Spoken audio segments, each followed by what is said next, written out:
Hey everyone, welcome back to another round of Minecraft parkour and Reddit chaos. Today we're diving into 15 wild stories that spiral from suspicious photos to full-blown exposures, and trust me, you'll want to stick around for every single twist. Before we start, huge thanks to everyone who keeps watching, commenting, and supporting the channel. You guys mean the world, and let's keep this momentum going. So our first story begins with something that would make anyone's skin crawl. Imagine waking up to find photos of yourself sleeping slipped under your door, close-up shots taken inside your own bedroom over multiple nights. That's exactly what happened in this first tale, and the person responsible was closer than anyone could have guessed. I woke up one Thursday morning, stumbled to my apartment door to grab a package I was expecting, and instead found a manila envelope on the floor. No label, no name, just this unmarked envelope that had been slipped underneath while I was asleep. I opened it still half awake and my stomach dropped. Inside were three printed photos of me sleeping in my bed. Not blurry shots taken from outside a window. These were close-up, high-resolution images taken from inside my bedroom. One showed me on my side, another captured me sprawled out with one arm hanging off the mattress, and the third was so close I could see the individual strands of my hair on the pillow. Each photo had a timestamp in the corner. They were taken over 3 consecutive nights. I felt my skin crawl. Someone had been in my apartment while I was unconscious and vulnerable, standing over me with a camera, and I had no idea. I immediately called the police, filed a report, and they told me to change my locks and install cameras. So that's exactly what I did. I went to the hardware store that same day, bought new deadbolts, installed a video doorbell, and set up 2 hidden cameras in my bedroom, angled to cover different parts of the room. I barely slept that night, jumping at every sound, convinced someone was going to break in again. For about a week, nothing happened. I started to think maybe filing the police report had scared them off. But then another envelope appeared. This time it was 4 photos, all taken after I'd changed the locks. The angles were slightly different, like whoever was doing this had adjusted their position. But they were still inside my apartment. One photo showed my new deadbolt in the background, almost like they were taunting me. I felt violated all over again. How were they still getting in? I'd changed the locks myself, tested them multiple times, and I was the only one with keys. I reviewed the footage from my hidden cameras obsessively. Nothing. Whoever was doing this knew where the cameras were, or was somehow avoiding them entirely. I started sleeping with a chair wedged under my door handle and a baseball bat next to my bed. My friends told me I should move out, but I couldn't afford to break my lease, and besides, I was furious. Someone was invading my space, my safety, and I wanted to know who. That's when I decided to really look at the photos. I spread them all out on my kitchen table and examined every detail with a magnifying glass, like some kind of discount detective. And that's when I saw it. In the reflection of my bedroom window in one of the photos, there was a faint outline of another window. The angle was wrong for it to be my own window reflecting back. I grabbed my phone, opened the camera app, and started comparing angles. I went to my bedroom window and looked out. The only apartment with a direct sightline into my room at that specific angle was the unit next door. My neighbor. It had to be my neighbor. I'd seen the guy a handful of times in the hallway. Always polite, always smiling, but we'd never really talked. He was quiet, kept to himself, and I'd honestly never thought twice about him. But now that I was paying attention, I realized he always seemed to be coming or going at weird times, and he had this way of lingering in the hallway whenever I was unlocking my door. I didn't confront him. I'm not stupid. Instead, I called my best friend Marco and told him everything. We came up with a plan. I would publicly announce on social media and to a few neighbors that I was going out of town for the weekend to visit family. I'd make a big show of leaving with a suitcase, and Marco would stay hidden in his car in the parking lot, with a laptop monitoring the feed from my cameras in real time. If someone entered my apartment, we'd have them on video, and Marco would call the police immediately. Friday evening, I loaded a suitcase into my car, waved to a couple of neighbors, and drove off. I circled back and parked 2 blocks away, then snuck into Marco's car where he had the camera feed pulled up on his laptop. We waited. 1 hour passed, then 2. I was starting to think maybe I was wrong. Maybe I was being paranoid, and this whole thing was some elaborate prank or a misunderstanding. And here's where it gets absurd. At around 11 p.m., we saw my apartment door open on the feed. Not forced, not broken into, just opened like someone had a key. And in walked my neighbor, holding a camera and a small duffel bag. He walked straight into my bedroom like he owned the place, set the duffel bag down on my dresser, and started positioning the camera for a shot of my empty bed. Marco called the police immediately while I sat there frozen, watching this guy move around my apartment with complete confidence. The police arrived within 6 minutes. Marco and I met them outside and showed them the live feed. They went up, knocked on my door, and when my neighbor opened it from the inside, they arrested him on the spot. He tried to claim he was the building manager and was doing a maintenance check, but the officers found his camera, the duffel bag which contained zip ties, duct tape, and a mask, and a copied key to my apartment in his pocket. That wasn't even the worst part. When they searched his apartment next door, they found dozens of photos of me and other tenants in the building. Women mostly, all of them asleep, all of them completely unaware. Turns out my neighbor was the building manager's nephew, and he'd been using his uncle's master key to make copies of tenant keys for months. He had access to the entire building and had been systematically stalking multiple people. The police found journals where he'd written detailed logs of our schedules, habits, and routines. It was like something out of a horror movie. The building manager was fired for negligence. My neighbor was charged with multiple counts of burglary, stalking, and invasion of privacy, and the landlord is now facing a lawsuit from several tenants, including me. I moved out 2 weeks later. I couldn't stay in that apartment anymore, not after knowing he'd been in there while I slept, standing over me, watching me. I broke my lease and the landlord didn't fight me on it, probably because his lawyer told him it was better to let me go quietly than deal with another lawsuit. I'm in a new building now with actual security, cameras in the hallways, and a doorman who checks IDs. I still don't sleep well, and I compulsively check for cameras whenever I'm in a new place, but at least I know that guy's locked up and won't be getting out anytime soon. The detective assigned to my case told me that if I hadn't noticed that window reflection, they might never have caught him. He could have kept doing this for years. Sometimes I think about all the other people who might have had the same thing happen to them, but never found out.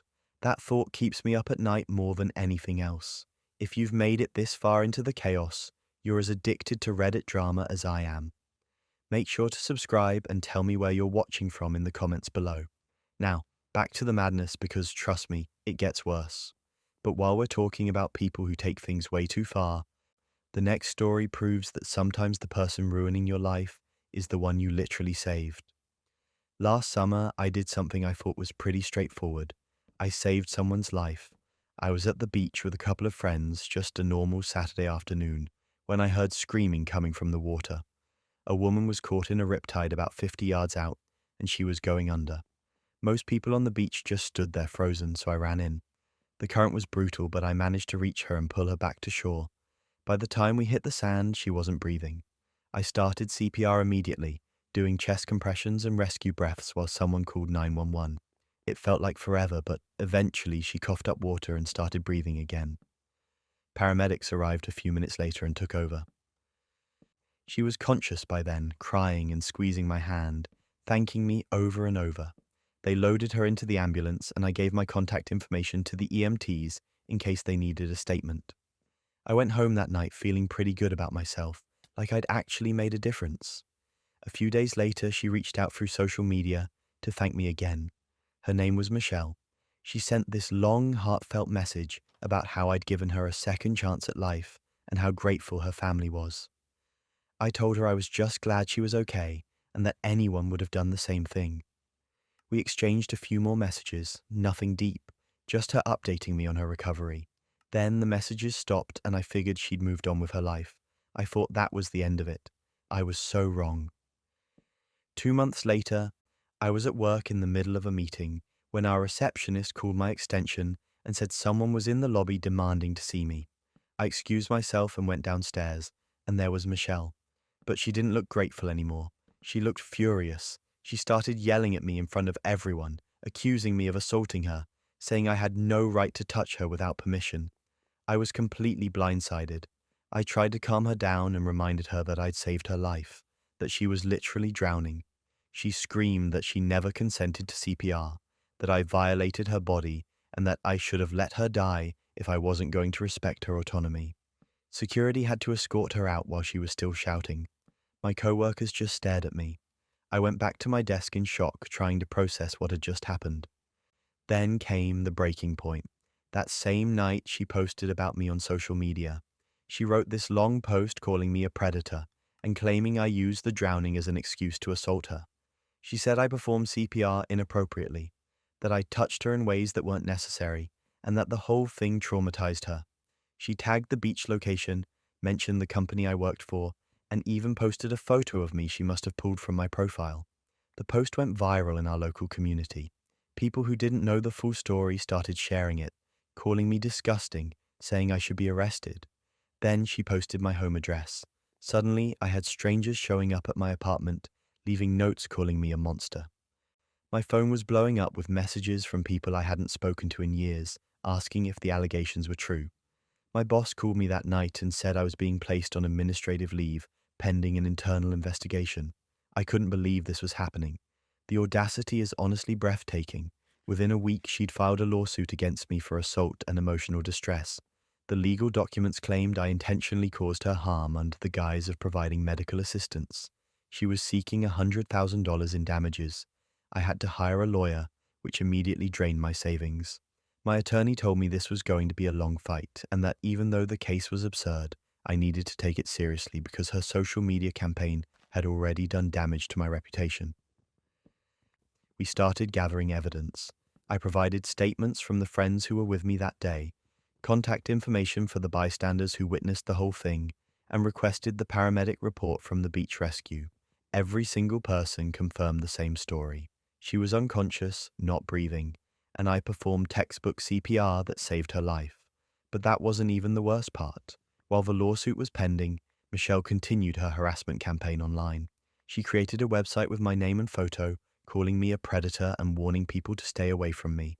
She posted in local Facebook groups, neighborhood forums, anywhere she could get attention. She sent emails to my employer with more accusations, claiming I had a pattern of inappropriate behavior. My job extended my leave indefinitely. I couldn't go to the grocery store without wondering if someone had seen her posts. I stopped going out. I became paranoid every time my phone buzzed. My mental health tanked. I wasn't sleeping, I was barely eating, and I felt like my entire life had been hijacked by someone I'd risked my life to save. My lawyer kept telling me to stay patient, that the truth would come out, but it felt like the damage was already done. The case finally went to court 4 months later. My attorney presented all the evidence.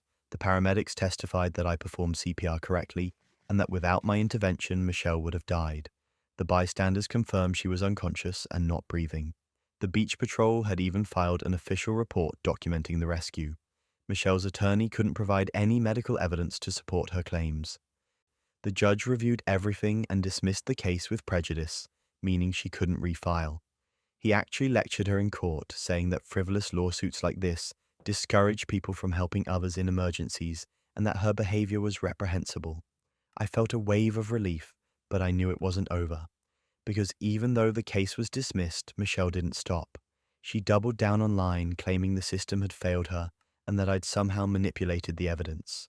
She continued posting about me, saying the judge was biased, that the paramedics lied to protect me.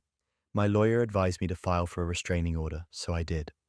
We went back to court with screenshots of her posts, the emails she'd sent to my employer, and evidence that she'd posted my address online. The judge granted a temporary restraining order and scheduled a hearing for a permanent one.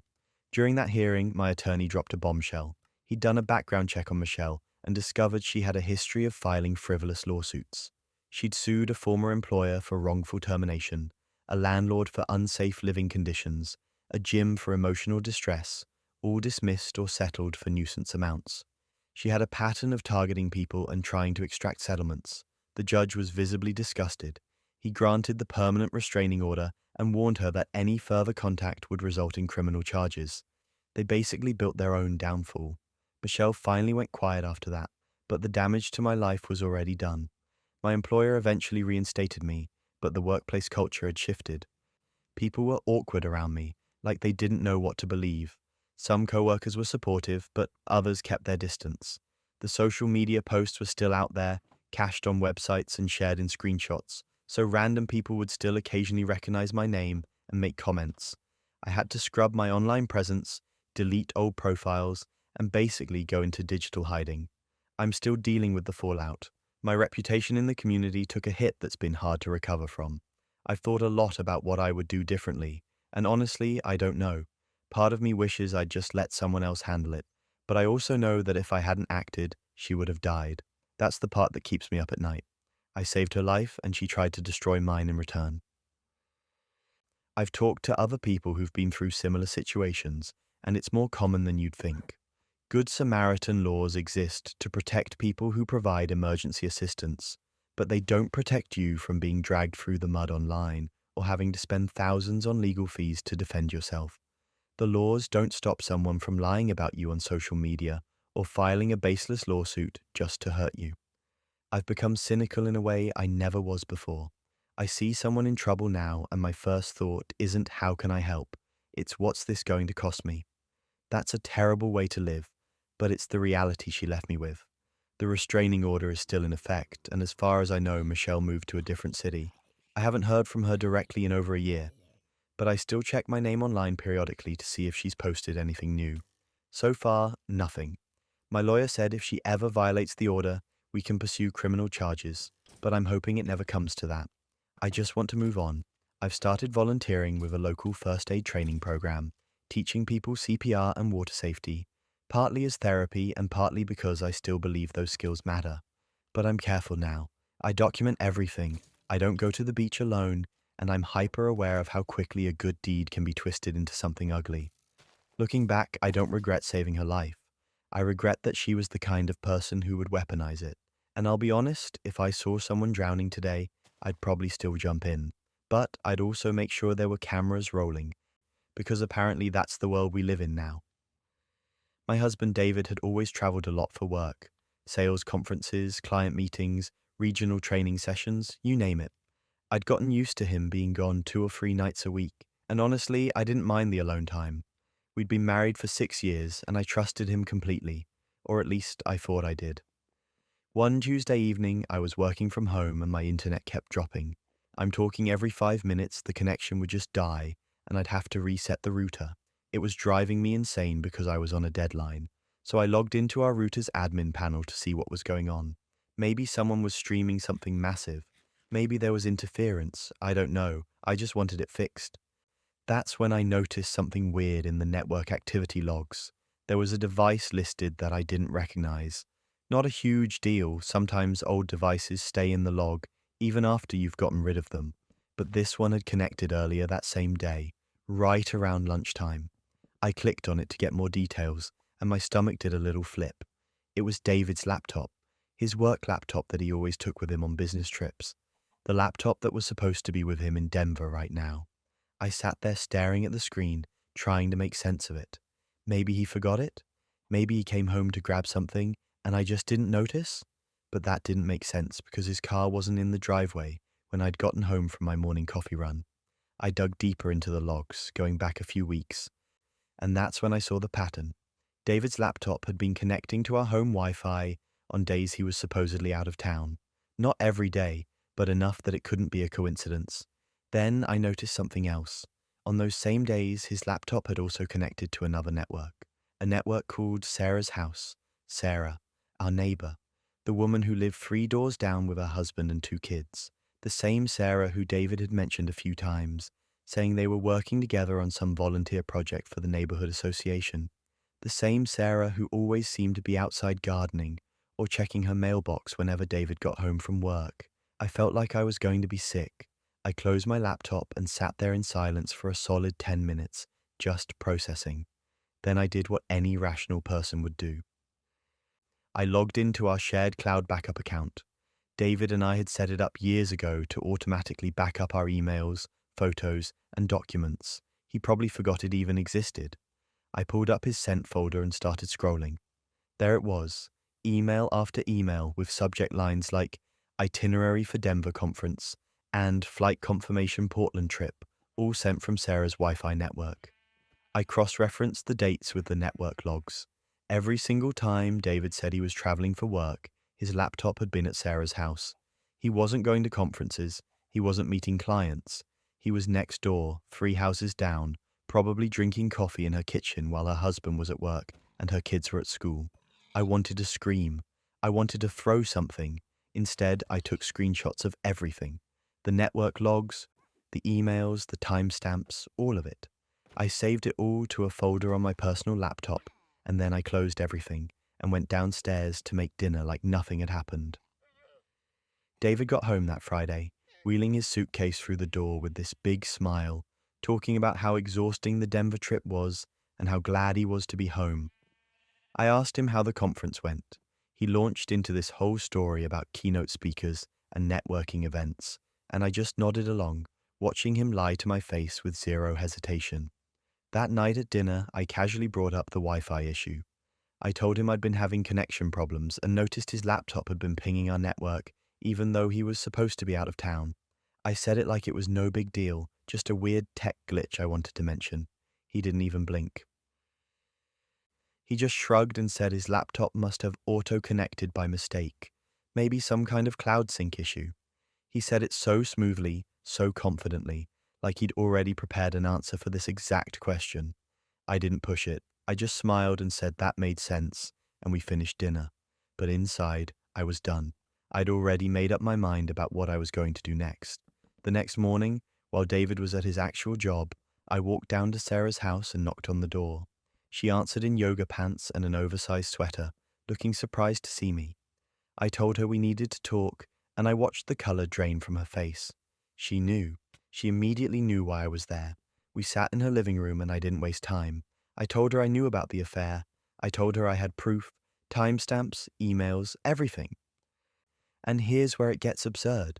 She just started crying, not angry crying, not defensive crying, just this pathetic, guilty sobbing.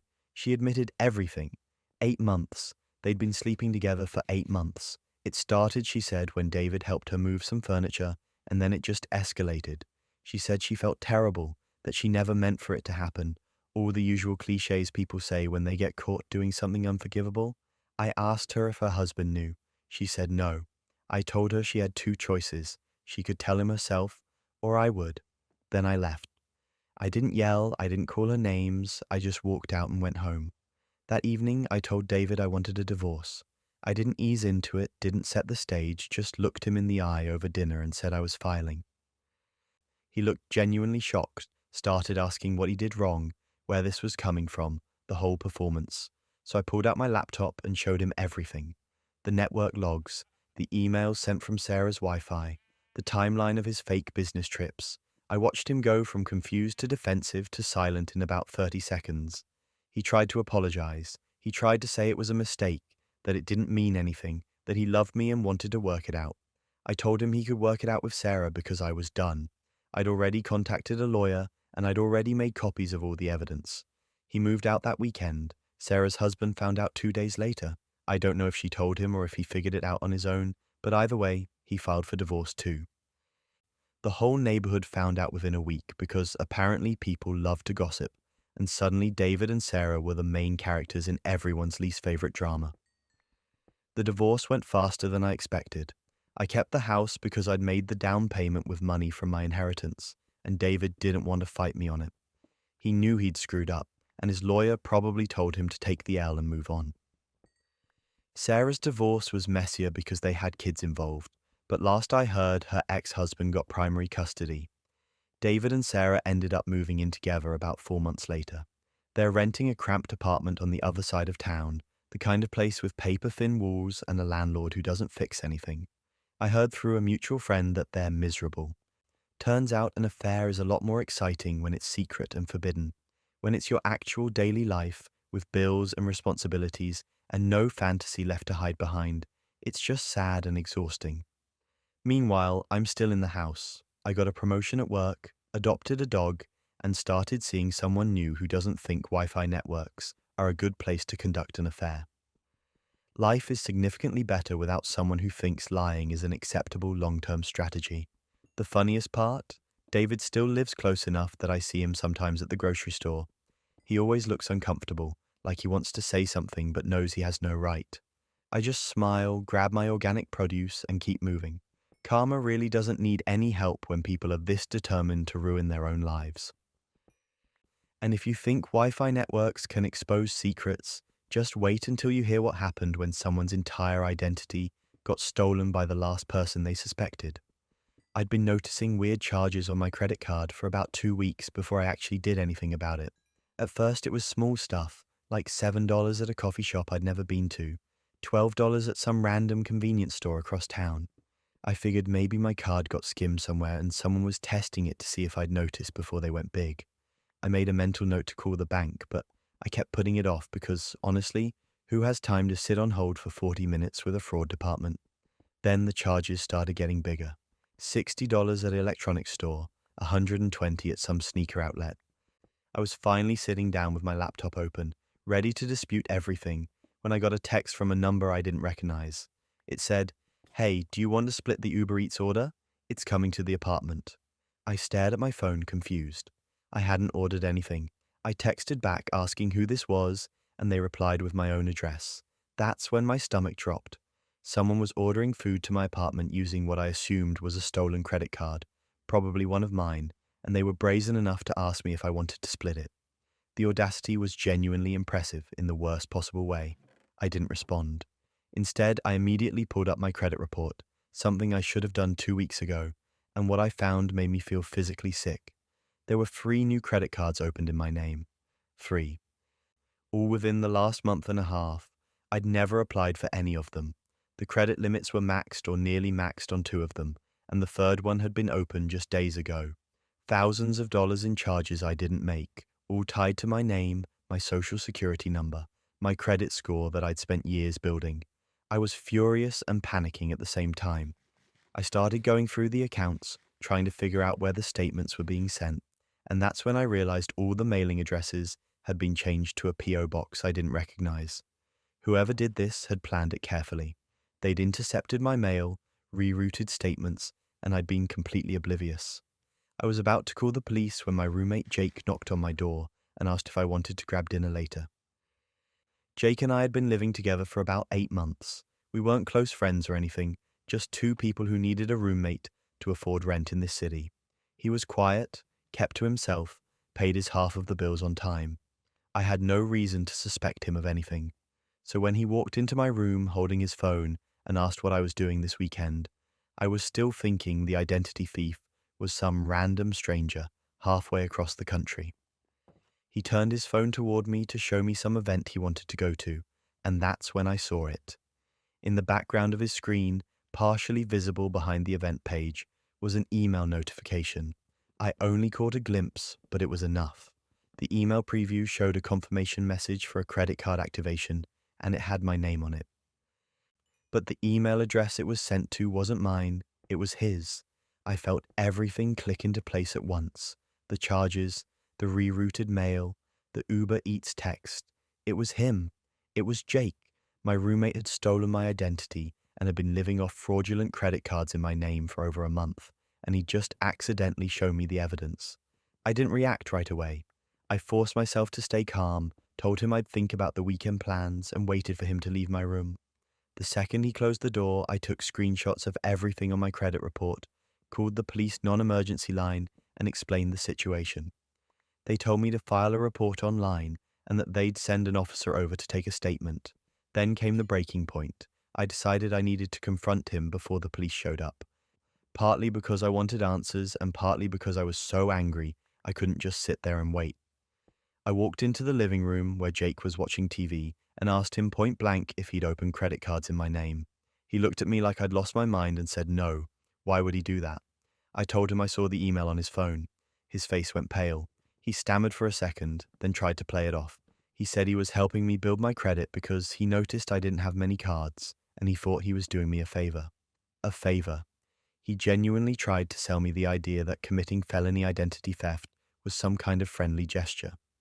I asked him if he also thought stealing my mail and maxing out cards in my name was part of the favor, and he didn't have an answer for that. That's when I told him I'd already called the police. His whole demeanor shifted. He went from defensive to panicked in about 2 seconds. He started begging me not to press charges, saying he'd pay everything back, that he was in a bad spot financially, and made a stupid mistake. I told him that opening 3 fraudulent credit cards and racking up thousands in charges wasn't a mistake, it was a calculated plan. And the fact that he was about to move out next month, which he'd told me weeks ago, made it pretty clear he was planning to bail before I found out. The police showed up about 30 minutes later. I gave them my statement, showed them the credit report, the charges, and the screenshot I'd taken of Jake's phone screen before he deleted the email. They asked Jake if he wanted to make a statement, and his lawyer brain must have finally kicked in because he refused to say anything without an attorney present. They didn't arrest him on the spot, but they told me they'd be opening an investigation and that I should freeze my credit immediately. Things went from bad to unhinged after that. I froze my credit, filed disputes with all 3 credit bureaus, and started the nightmare process of trying to prove I didn't open those accounts. Jake moved out 2 days later, didn't say a word to me, just packed his stuff and left. I had to find a new roommate in the middle of all this chaos, which was its own special kind of hell. A few weeks later, I got a call from a detective telling me they had enough evidence to charge Jake with felony identity theft. Turns out I wasn't the only person he'd done this to.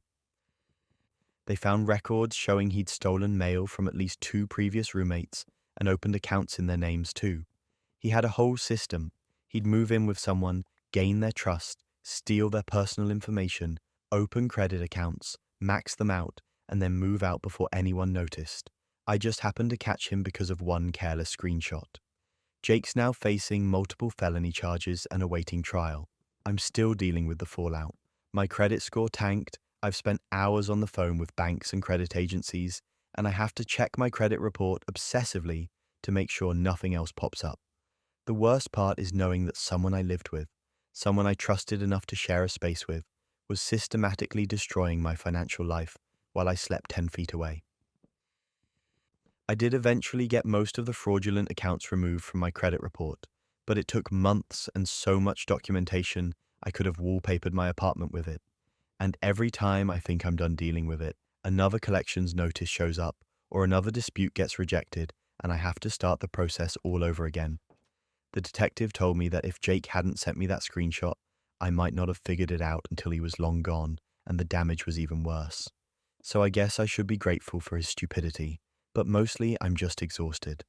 And I will never, ever live with a roommate I don't know extremely well again. But stolen identities are nothing compared to what happened when someone discovered their entire family history was built on a lie. Last Christmas, my brother decided to get us matching ancestry DNA kits.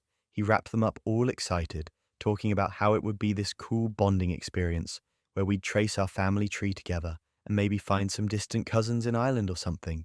I thought it was kind of corny, but he seemed genuinely pumped about it, so I went along with it.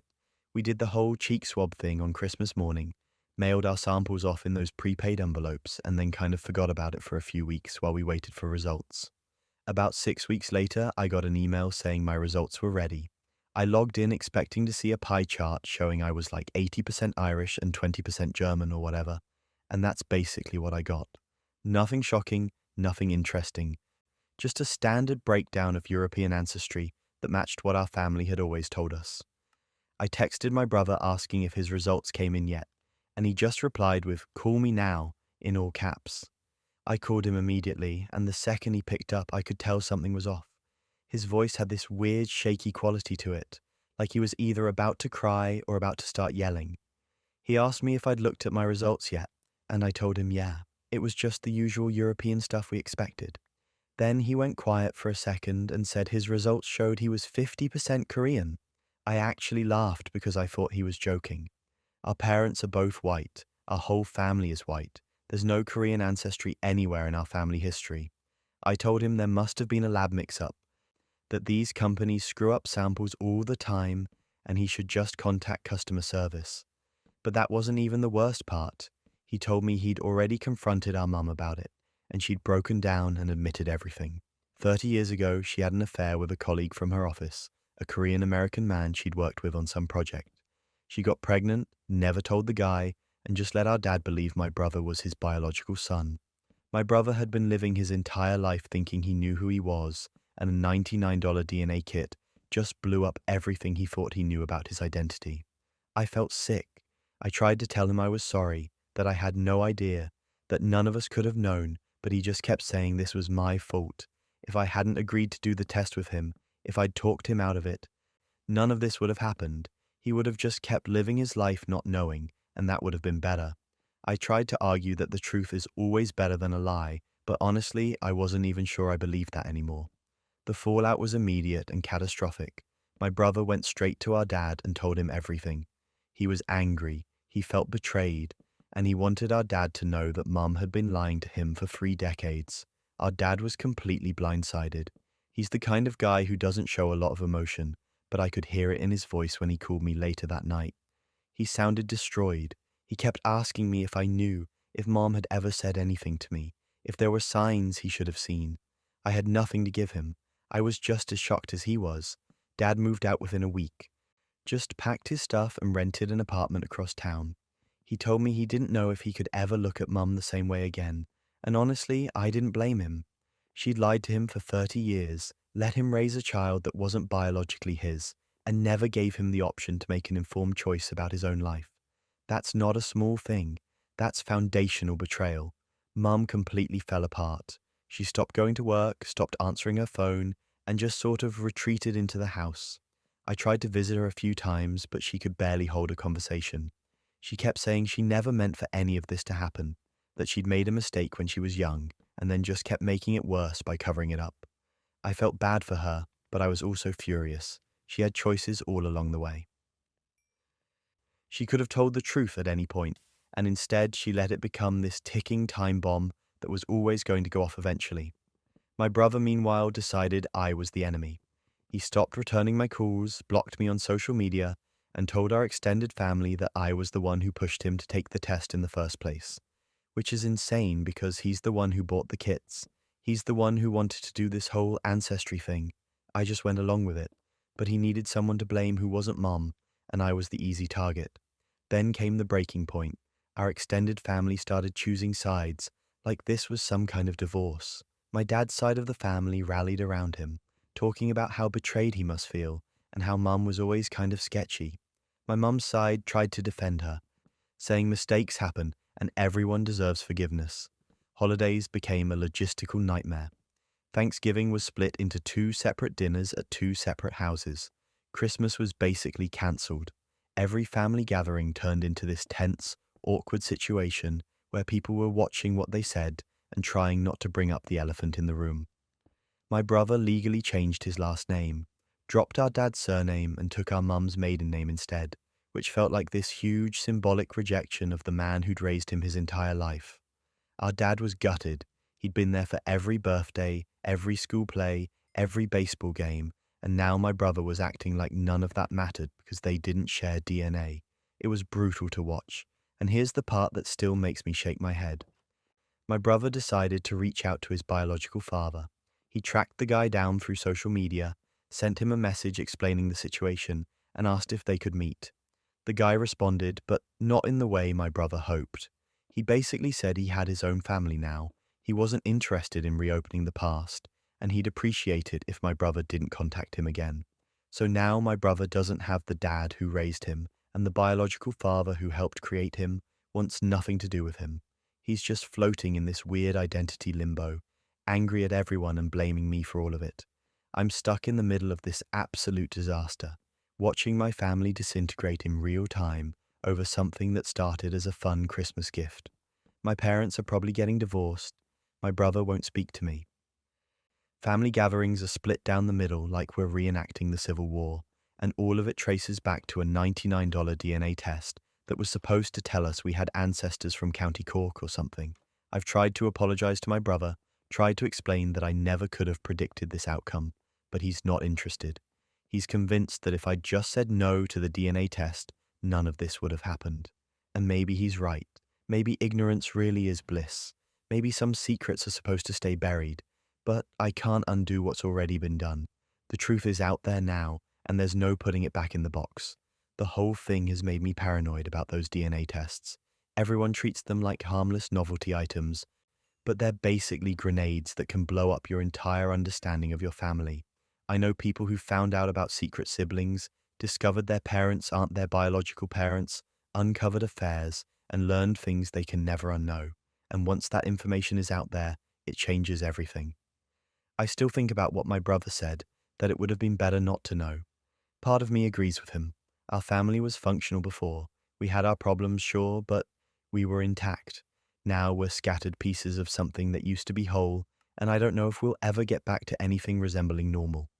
A $99 kit from a company that probably doesn't even remember processing our samples has permanently altered the trajectory of multiple lives, and I'm the one everyone blames for suggesting it was a good idea in the first place.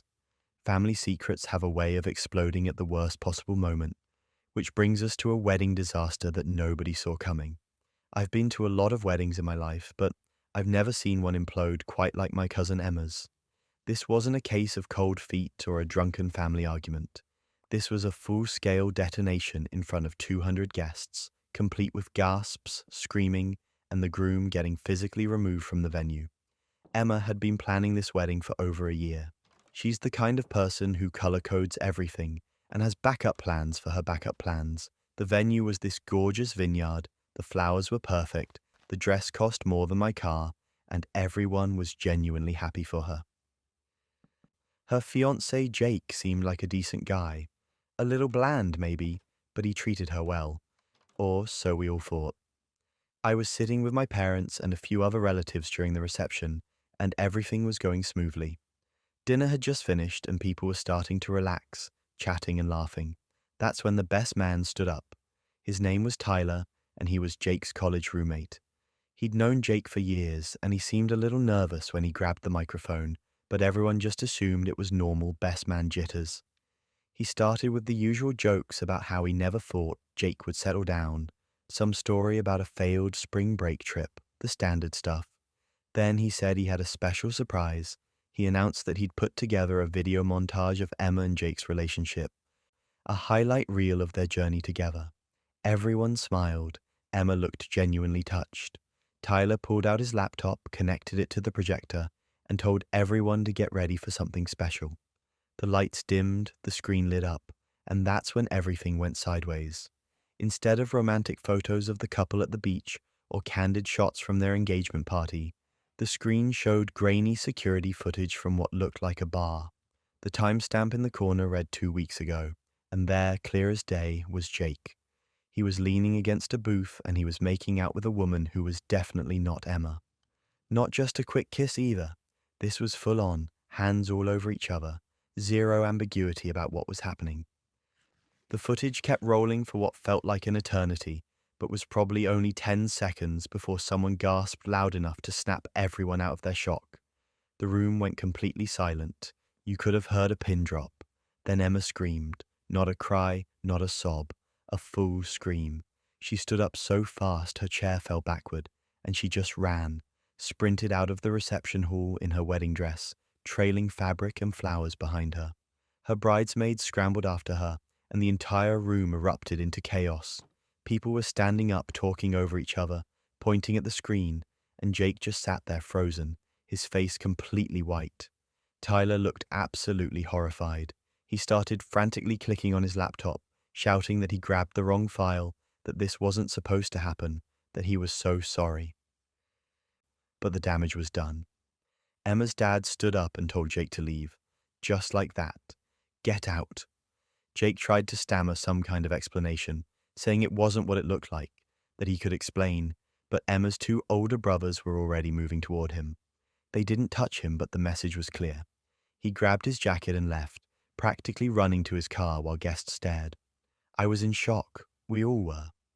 My mum kept asking what just happened, and I didn't even know how to answer. The best man had just played cheating footage at a wedding. Who does that? Tyler was still at the front of the room, looking like he wanted the ground to swallow him whole. A few people started yelling at him, asking what the hell he was thinking, and that's when he finally explained. He said he'd hired a private investigator a month ago because he suspected Jake was cheating on Emma. He'd noticed Jake lying about his whereabouts, sneaking phone calls, the usual red flags. Tyler didn't want to accuse Jake without proof, so he hired someone to follow him. The investigator came back with the footage, clear evidence that Jake was seeing someone else. Tyler's original plan was to pull Emma aside privately after the wedding and show her the evidence so she could make an informed decision before the marriage was legally finalized. He'd saved the footage in a folder on his laptop labeled Evidence and created a separate folder with the actual wedding montage labeled Wedding Video. But that wasn't even the worst part. In the chaos of setting up the projector and dealing with his nerves, Tyler clicked on the wrong folder. He didn't realize his mistake until the footage was already playing on a 10-foot screen in front of Emma's entire family, all of Jake's relatives, their friends, co-workers, everyone. He said he'd been planning to show Emma the truth, just not like this. Not in front of 200 people on what was supposed to be the happiest day of her life. The reception didn't exactly continue as planned. The DJ packed up, the caterers started clearing tables, and most of the guests just stood around in small groups whispering and trying to process what they'd just witnessed. But something weird happened. Instead of everyone leaving, people started rallying around Emma. Her bridesmaids brought her back inside after she'd calmed down a little, and the reception kind of transformed into this impromptu support party. People were hugging her, telling her she dodged a bullet, reassuring her that she deserved better. Someone cranked the music back up, the bar reopened, and honestly, it turned into a better party than most weddings I've been to. Emma even managed to laugh at one point, saying at least she found out before signing the marriage license. Tyler apologized to her privately, and from what I heard, Emma actually thanked him. She told him that as humiliating as it was, she was grateful he cared enough to find out the truth. If he hadn't hired that investigator, she would have married Jake and probably wouldn't have found out about the cheating until months or even years later. She said the public humiliation was worth avoiding a lifetime of betrayal. Things went from bad to unhinged when Jake tried to do damage control. A few days after the wedding disaster, Jake started posting on social media claiming the footage was fake. He said it was deep-faked, that someone was trying to sabotage his relationship, and that he was the real victim here. He even threatened to sue Tyler for defamation. It was absolutely delusional. But here's the thing. The woman in the video saw his posts. Her name was Ashley, and she worked at the same company as Jake. She came forward publicly and confirmed everything. She posted screenshots of text messages between her and Jake, photos of them together, even a voicemail where Jake told her he was going to call off the wedding. She said she had no idea Emma existed until she saw the news about the wedding blowing up, and she was furious that Jake had lied to her too. She thought he was single. Jake's entire defense crumbled in about 48 hours. His family stopped defending him, his friends distanced themselves, and he deleted all his social media accounts. Last I heard, he moved to a different city because he couldn't handle the fallout. Ashley also broke things off with him once she realized he'd been playing both of them. Emma, meanwhile, is doing great. She went on the honeymoon by herself, turned it into a solo healing trip, and came back with a new outlook on life. She's dating someone new now, and from what I can tell, he's actually a good guy. She even jokes about the wedding sometimes, saying it's the most memorable non-wedding anyone in our family has ever attended. Tyler still feels guilty about how everything went down, but Emma insists he did her a favor. She says if the video had played privately, she might have tried to forgive Jake or convince herself it was a one-time mistake. Seeing it in front of everyone made it impossible to downplay or ignore. It forced her to confront the truth immediately, and as painful as it was, it saved her from making a huge mistake. I think about that wedding a lot. The whole thing was a disaster, but in a weird way, it was also kind of perfect. The truth came out exactly when it needed to, and Emma got to walk away before legally binding herself to someone who didn't respect her. Could it have been handled differently? Absolutely. But would it have had the same impact? Probably not. Technology really does have a way of exposing the truth whether we want it to or not, which is exactly what happened in this next nightmare. I was doing one of those deep cleaning sessions where you move furniture and actually dust behind things, the kind of cleaning you only do when you're procrastinating something more important. I'd been living in this apartment for 2 years, and honestly, I'd never really cleaned behind the decorative plant on my dresser. It was one of those fake succulents in a ceramic pot that came with the furnished apartment. I reached over to wipe down the dresser and accidentally knocked the plant over. The pot tipped, the fake succulent popped out, and that's when I saw it. A tiny black lens, no bigger than a pencil eraser, embedded in the soil at the bottom of the pot. My brain didn't process it immediately. I just stared at it for a few seconds, thinking it was some weird part of the fake plant setup. Then it hit me. That was a camera. There was a camera hidden in my bedroom, pointed directly at my bed. I felt my legs go weak. I sat down on the floor and just stared at this thing, trying to understand what I was looking at and what it meant. My partner Max was in the living room watching TV. I walked out holding the pot, my hands shaking, and asked him if he knew anything about a camera in our bedroom. The look on his face told me everything I needed to know. He went pale, stood up immediately, and asked what I was talking about. I showed him the pot. He looked as horrified as I felt. He swore he had no idea, and I believed him because I know Max, and there's no way he could fake that level of shock. We called the police right then. I didn't even think about it. I just dialed and told them someone had put a camera in our apartment. 2 officers showed up about 20 minutes later. They took the plant pot as evidence and then asked if they could search the rest of the apartment. We said yes, obviously. That's when things got so much worse. They found another camera in the bathroom. It was hidden inside the vent above the shower. Another one was tucked into a smoke detector in the living room. 3 cameras total, all positioned to capture pretty much everything we did in our private space. I felt like I was going to throw up. The officer asked us if we'd installed any smart home devices recently, or if anyone else had access to the apartment. We told them no, the apartment came furnished, and the only person with a key besides us was the landlord. The police took all 3 cameras and told us they'd have their tech team analyze them to see where the footage was being sent. They advised us not to touch anything else and to stay somewhere else for the night if we could. Max and I packed a bag and went to his sister's place. I couldn't sleep. I kept thinking about every private moment I'd had in that apartment over the past 2 years. Every time I'd changed clothes, showered, been intimate with Max, cried after a bad day at work. Someone had been watching all of it. The police called us 3 days later and asked us to come down to the station. They'd traced the cameras to a cloud server, and the server was registered to our landlord, Richard. My landlord. The man I'd written rent checks to every month, the guy who'd helped me move a couch up the stairs when I first moved in, who'd always seemed polite and professional. He'd been spying on us the entire time, but that wasn't even the worst part. The detective told us that when they executed a search warrant on Richard's house, they found evidence that he'd installed cameras in multiple units in the building. At least 8 apartments that they knew of, maybe more. He had terabytes of footage stored on hard drives, organized by apartment number and date. And he wasn't just watching, he'd been selling the footage online. There were records of transactions on dark web forums where he'd sold videos of tenants in private moments to strangers for money. I thought I was going to be sick right there in the police station. The detective said they were contacting all the current and former tenants who might have been affected, and that we'd likely be called to testify if the case went to trial. They also said we should consider joining a class action lawsuit that was already being organized by some of the other victims. Max and I moved out that week. We didn't even finish out the month. We packed everything we owned, broke the lease, and found a new place across town. I didn't care about losing the security deposit or dealing with the hassle. I couldn't spend another night in that apartment knowing what had happened there. Every time I looked at a plant or a smoke detector or a vent, I felt paranoid and violated all over again. The class action lawsuit took months to organize, but I joined immediately. There were 14 of us total, all tenants who'd lived in Richard's building over the past 5 years. Some people had lived there even longer than me.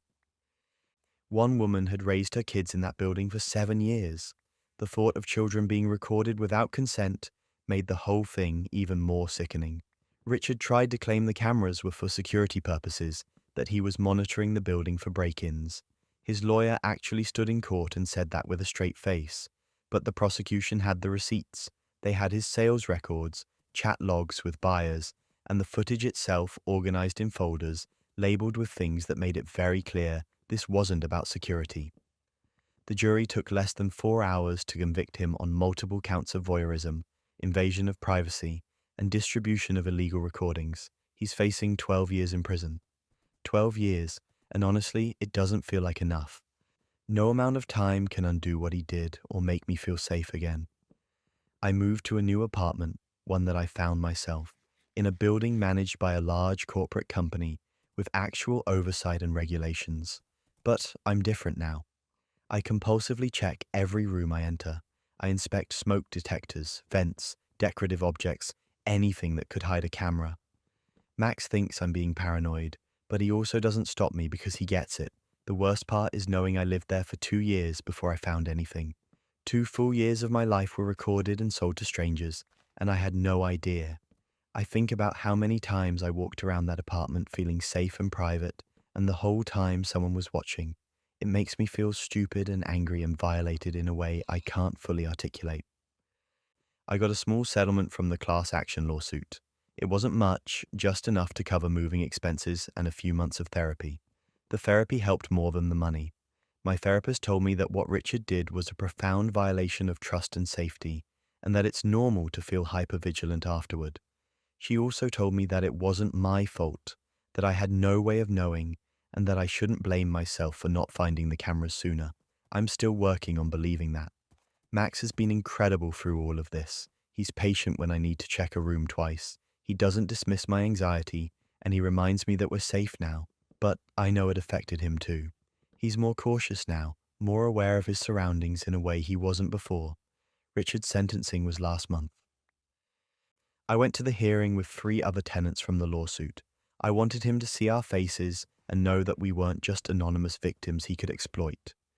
When the judge read the sentence, I felt something between relief and emptiness. He's going to prison, but it doesn't erase what happened.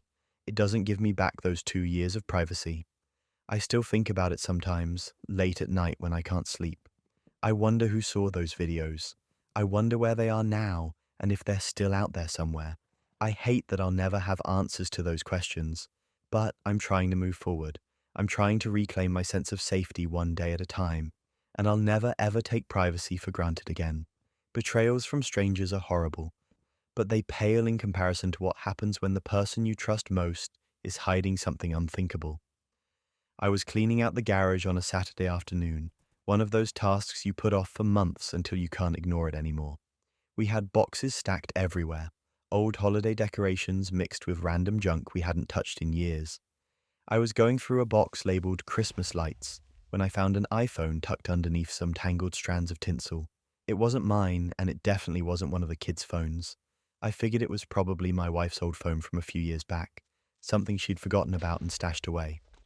I brought it inside and plugged it in, mostly just curious to see if it still worked. The screen lit up after a few minutes of charging, and there was no passcode, which seemed weird, but whatever. I opened it expecting to find old photos, maybe some contacts we'd lost when she switched phones. Instead, I saw a messaging app I didn't recognize, and when I opened it, my stomach dropped. Months of text messages between my wife and my brother, and they weren't catching up about family stuff or making plans for a birthday party. They were explicit, graphic, talking about when they'd been together, where they'd meet up next, how good it felt to finally be with someone who understood them. I scrolled through message after message, my hands shaking, feeling like I was going to throw up. There were conversations about me, about how I was too focused on work, how I didn't pay enough attention, how I was basically oblivious to everything happening right under my nose. They weren't wrong about that last part. The messages went back almost 6 months. 6 months of them sneaking around, meeting up when I was at the office, planning their hookups like it was some kind of game. There were messages from days I remembered clearly. Days when my wife told me she was going to yoga or running errands, and she was actually with my brother. There were messages from family dinners where they'd apparently locked eyes across the table, while I sat there like an idiot, completely unaware. And here's where it gets absurd. They had entire conversations about their future together.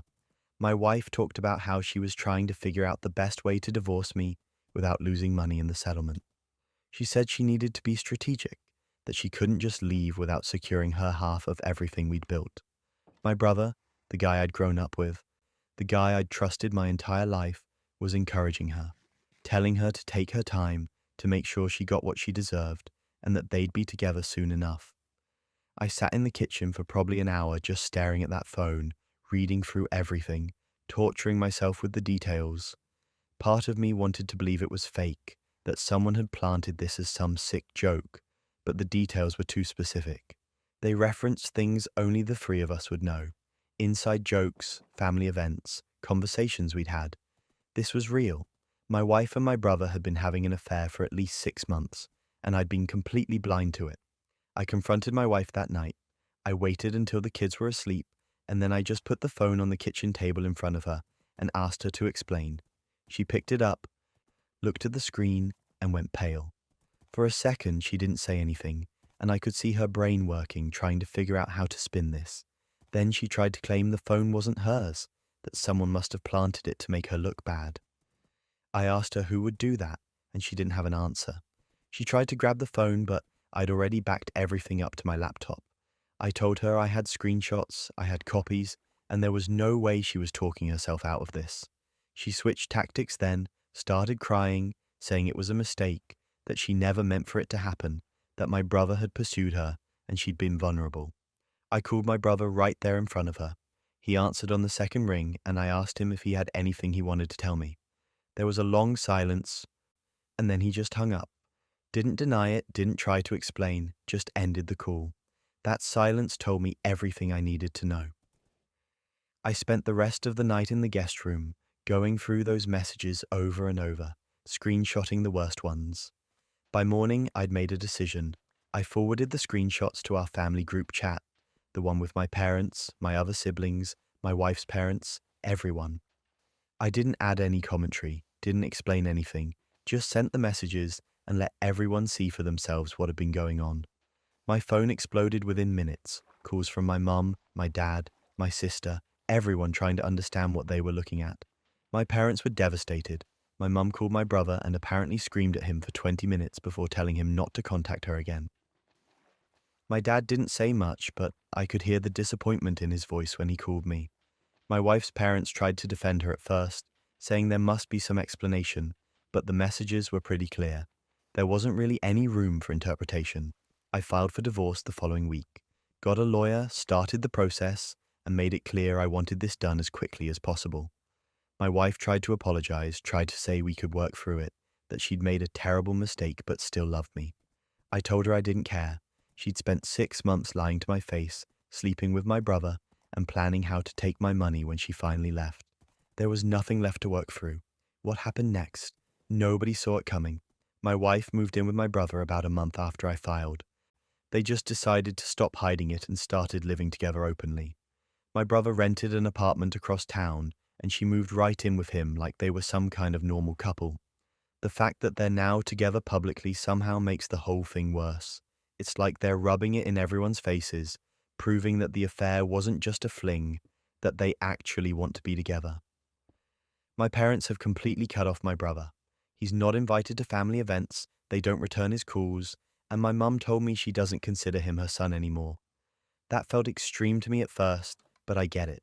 He didn't just betray me, he betrayed the whole family, he broke something fundamental, and my parents can't look past that. The kids are struggling.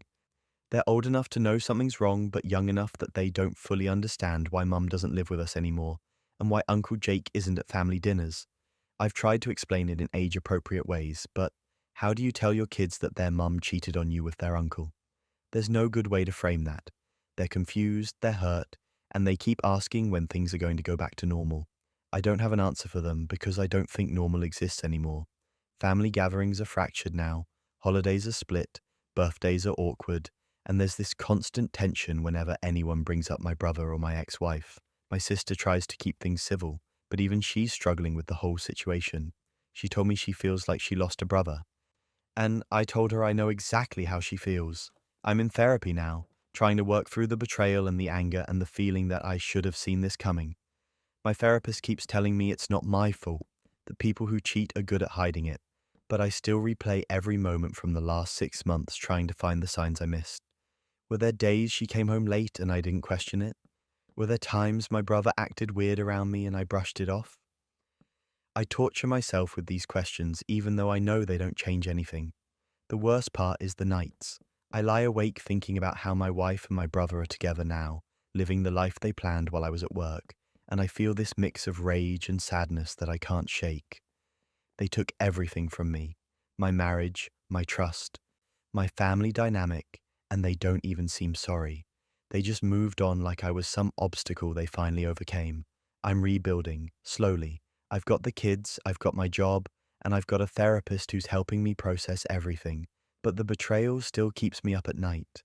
The fact that 2 people I loved and trusted could do this to me, could plan it out so carefully and execute it so coldly, It's changed how I see the world. I don't trust as easily now. I don't assume people have good intentions. And I definitely don't leave my garage unlocked anymore, because apparently that's where life-changing secrets hide. And speaking of family group chats that reveal too much, the next story shows how one screenshot can detonate an entire family dynamic. Our family has always had this group chat where we share updates, stupid memes, and coordinate who's bringing what to Thanksgiving. It's usually pretty harmless. Someone posts a photo of their dog, someone else shares a news article, my dad sends motivational quotes he found on Facebook that are definitely targeted at boomers. Standard family group chat stuff. I never thought twice about it until one random Tuesday afternoon when everything imploded. My mum posted what I assumed was going to be a recipe for some casserole she'd been talking about making. The notification popped up, I opened it while I was on my lunch break, and instead of a recipe, it was a screenshot of a private text conversation between her and my Aunt Linda. I read the first line and felt my stomach drop. It was about my dad's business failing, how they were secretly broke, how Mom was planning to ask me and my siblings for money without telling Dad because his pride wouldn't let him admit they needed help. I just sat there staring at my phone, reading this conversation that I absolutely was not supposed to see. My aunt was giving my mum advice on how to approach each of us individually, like we were marks in some kind of con. She suggested asking my older sister first, because she's the most financially stable, then working down to me and my younger brother. There were details about how much debt they were in, which bills were overdue, and how Dad had been too embarrassed to tell anyone that his business was circling the drain. It was like watching a car crash in slow motion, except the car was my family's trust and communication. The group chat went completely silent. Nobody responded. Not even the one uncle who always reacts to everything with a thumbs up emoji. I could see people were reading the messages, the little read receipts were piling up, but nobody knew what to say. 10 minutes of absolute radio silence, which in a family group chat that usually pings every 5 minutes felt like an eternity. Then my dad responded. Just a single question mark. That's it. One character that somehow conveyed more devastation than a paragraph could have. I watched my mum's typing indicator appear and disappear about 6 times. Then the message got deleted. She'd pulled it from the chat, but it was way too late. We'd all seen it. Screenshots had probably already been taken. You can't unsend something like that, no matter how fast you hit delete. My mom tried to post a follow-up message saying her phone had been hacked and to ignore the previous screenshot. Nobody bought it. My sister responded asking if we could all just talk about this like adults. My brother said he felt manipulated. I didn't say anything because I was too angry to type something I wouldn't regret later. But I was thinking about 2 weeks earlier, when I'd specifically asked my mom if they were doing okay financially, and she'd looked me right in the eye and said they were doing fine. Better than fine, actually. That conversation took on a completely different meaning now. My dad stopped responding to the group chat entirely. He called me directly about an hour later, and I could hear the humiliation in his voice. He said he had no idea my mum had been discussing their finances with her sister, let alone planning to ask us for money behind his back. He kept apologizing, saying he'd failed as a provider, that he should have told us sooner that the business was struggling. I tried to tell him it wasn't his fault, that we would have helped if he'd just asked, but he was too deep in his own shame spiral to really hear me. And here's where it gets absurd. My mum started a separate group chat with just me, my sister, and my brother, trying to explain herself and asking us not to tell Dad that we talked about it, as if he hadn't already seen the original screenshot in the main family chat. She was still trying to manage the narrative, still trying to keep secrets within secrets, and it was honestly exhausting to watch. My sister finally said what we were all thinking. She sent a long message saying that if Mum and Dad needed help, we would have given it freely, but the sneaking around and the planning to manipulate us individually made it feel gross and transactional. She said the issue wasn't the money, it was the lying and the scheming, and now none of us knew what else we hadn't been told. That's when everything unraveled. My mom called each of us separately, crying, trying to explain that she was just trying to protect Dad's pride, that she didn't want us to think less of him, that she was doing what she thought was best. My dad called us separately too, saying he was furious that Mum had gone behind his back, that he felt like he couldn't trust her anymore. My siblings and I were stuck in the middle, getting both sides of the story, watching our parents' marriage crack in real time over something that could have been avoided with just basic, honest communication. The argument spiraled for days, text messages, phone calls, voicemails, all of it rehashing the same points over and over. My sister suggested we all meet in person to talk it through, so we planned a family dinner at my parents' house that weekend. I was dreading it, but I also knew we couldn't just let this fester indefinitely. The dinner was exactly as awkward and explosive as you'd imagine. My dad barely looked at my mom.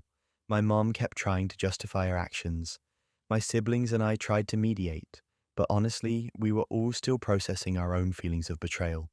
At one point, my brother asked why they didn't just tell us they needed help in the first place, and my dad said he didn't want to burden us. My mom said she was trying to find a way to ask that wouldn't hurt his pride, and my sister just put her head in her hands and said this whole thing could have been solved with one honest conversation months ago. We eventually got to a place where my siblings and I agreed to help them financially, but only if they agreed to be transparent going forward. No more secrets, no more schemes, just honest communication about what's going on. My parents agreed, but the damage was already done.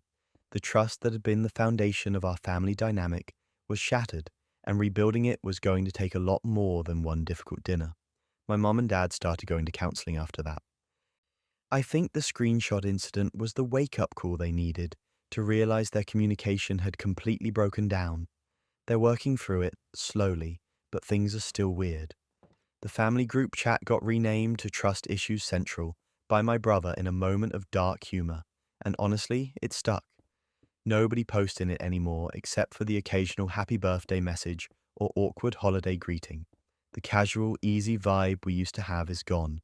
Looking back, it's wild how one accidental screenshot unraveled years of what I thought was open family communication.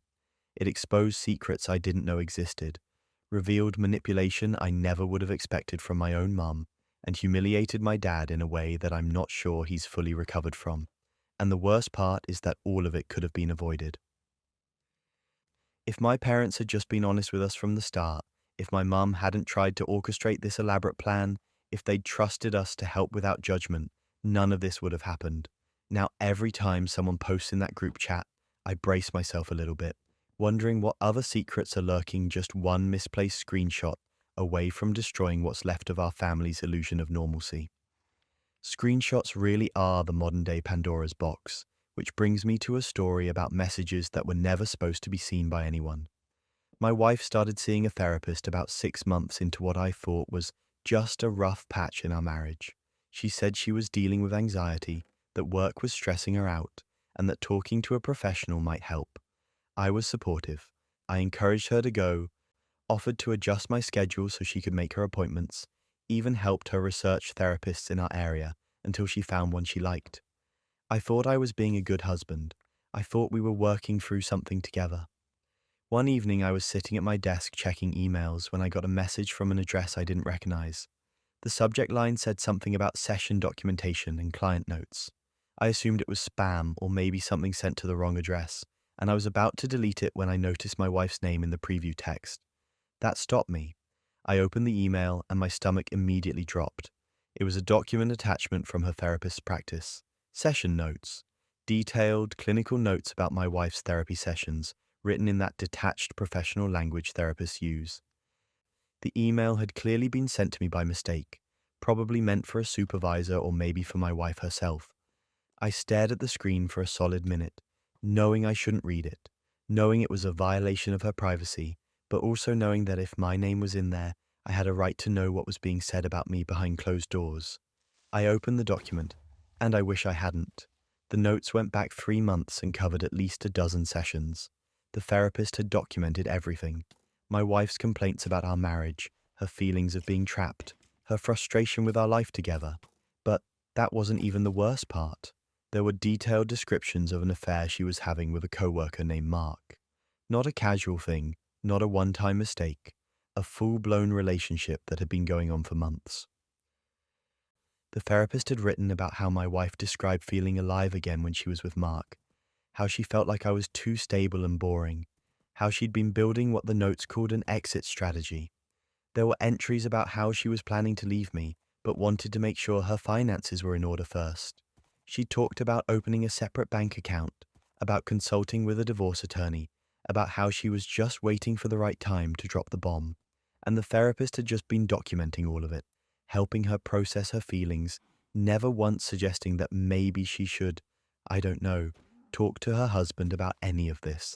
I sat there reading these notes, feeling like I was watching my marriage dissolve in real time through someone else's clinical observations.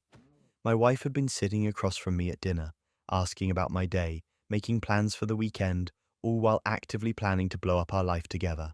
And I had no idea. I'd been completely in the dark, thinking we were just going through normal marriage stuff, maybe a little disconnected, but nothing that couldn't be fixed.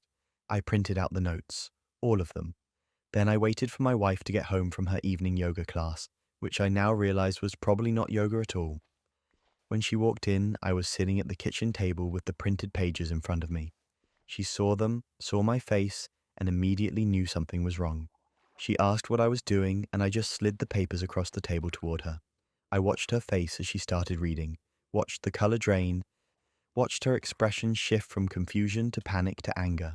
She didn't deny anything. She couldn't. It was all there in black and white, written by her own therapist. Instead, she got furious about the privacy violation. She started yelling about how I had no right to read her therapy notes, how that was protected information, how I'd crossed a line, and she wasn't wrong technically. I had invaded her privacy. But the irony of her being mad about boundaries while having a months-long affair wasn't lost on me. I asked her if any of it was true. The affair, Mark, the exit strategy, all of it. She went quiet for a minute and then she just said yes. She admitted everything. She said she'd been unhappy for years, that I was a good person but we'd grown apart, that she'd fallen for Mark and didn't know how to tell me. She actually tried to frame it like she was protecting my feelings by not telling me sooner. Like lying to my face every single day was some kind of mercy. That's when everything unraveled.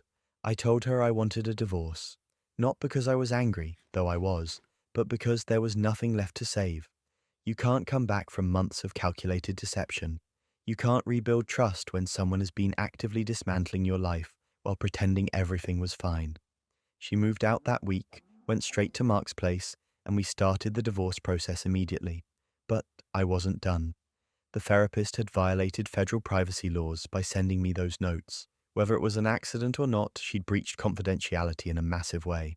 I contacted a lawyer and reported her to the state licensing board. I provided copies of the email, the notes, everything. The board launched an investigation, and within a few months, her license was suspended pending a full review. My ex-wife was furious about that too.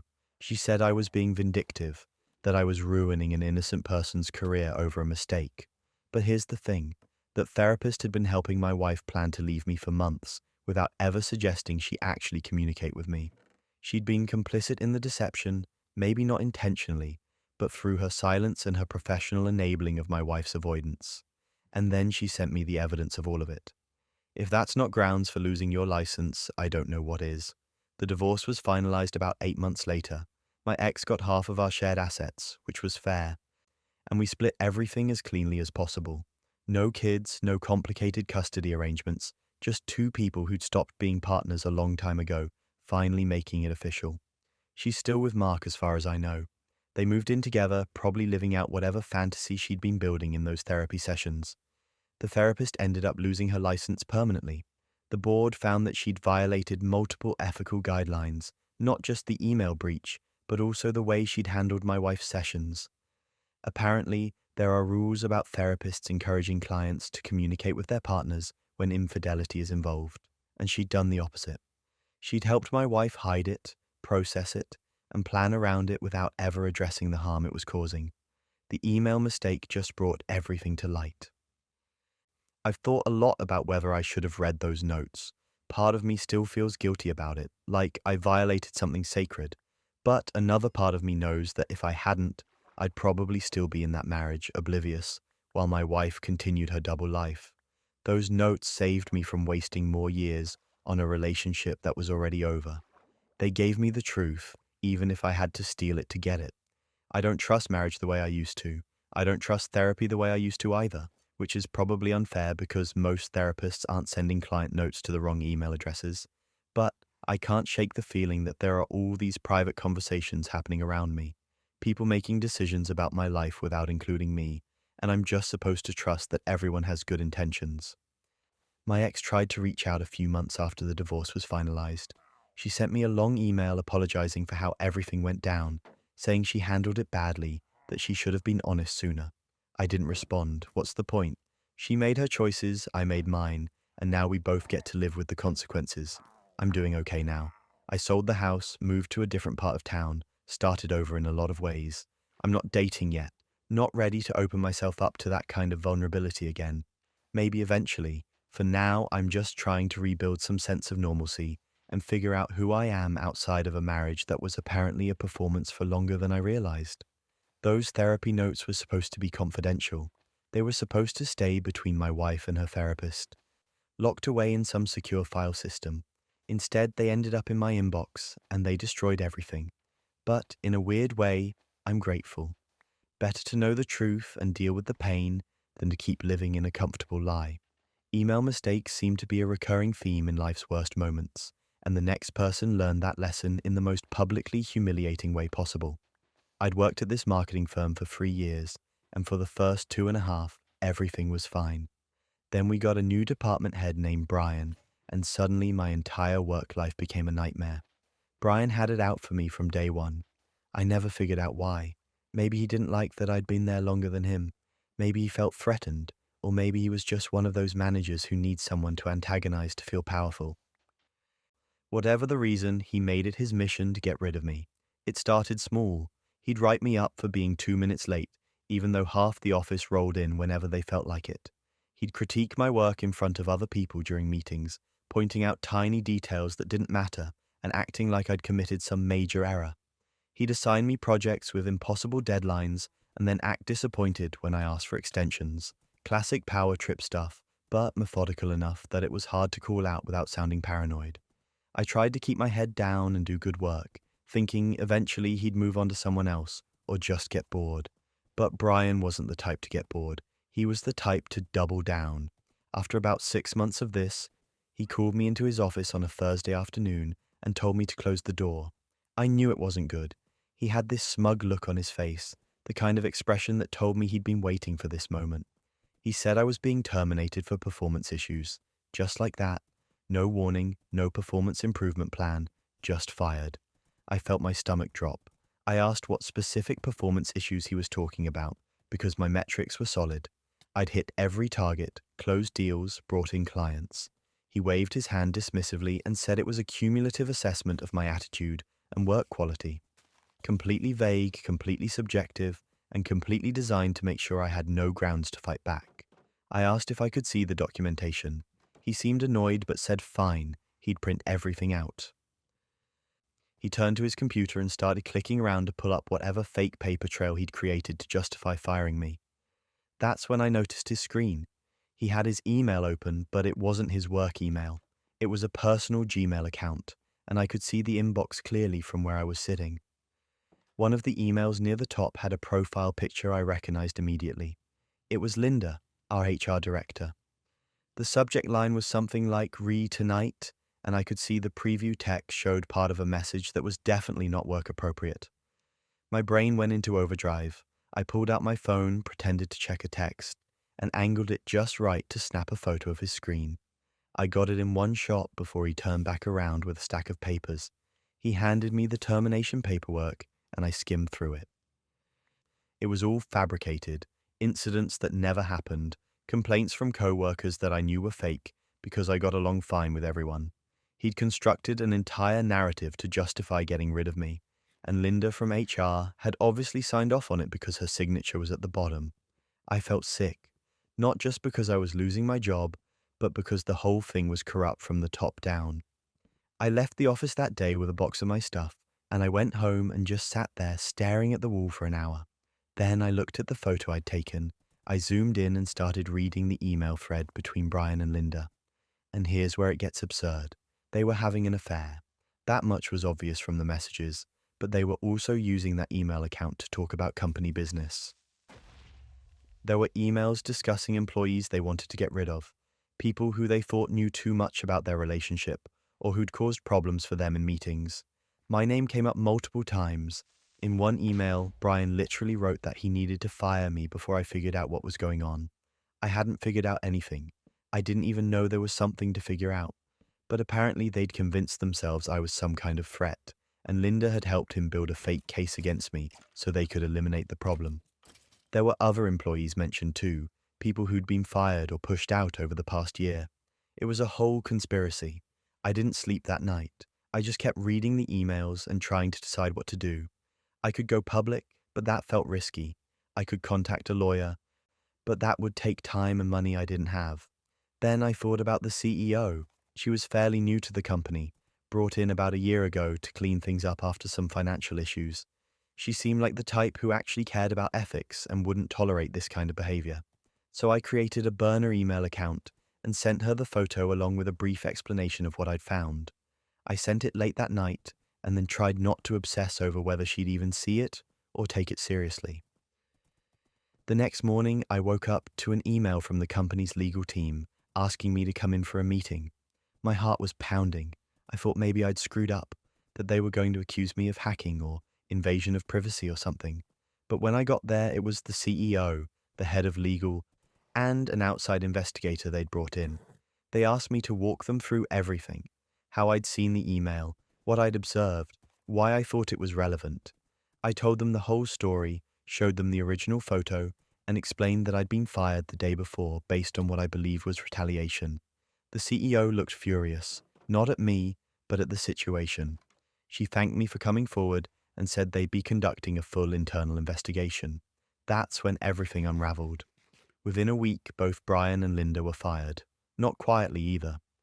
The company sent out an internal memo saying they'd been terminated for ethics violations and abuse of power.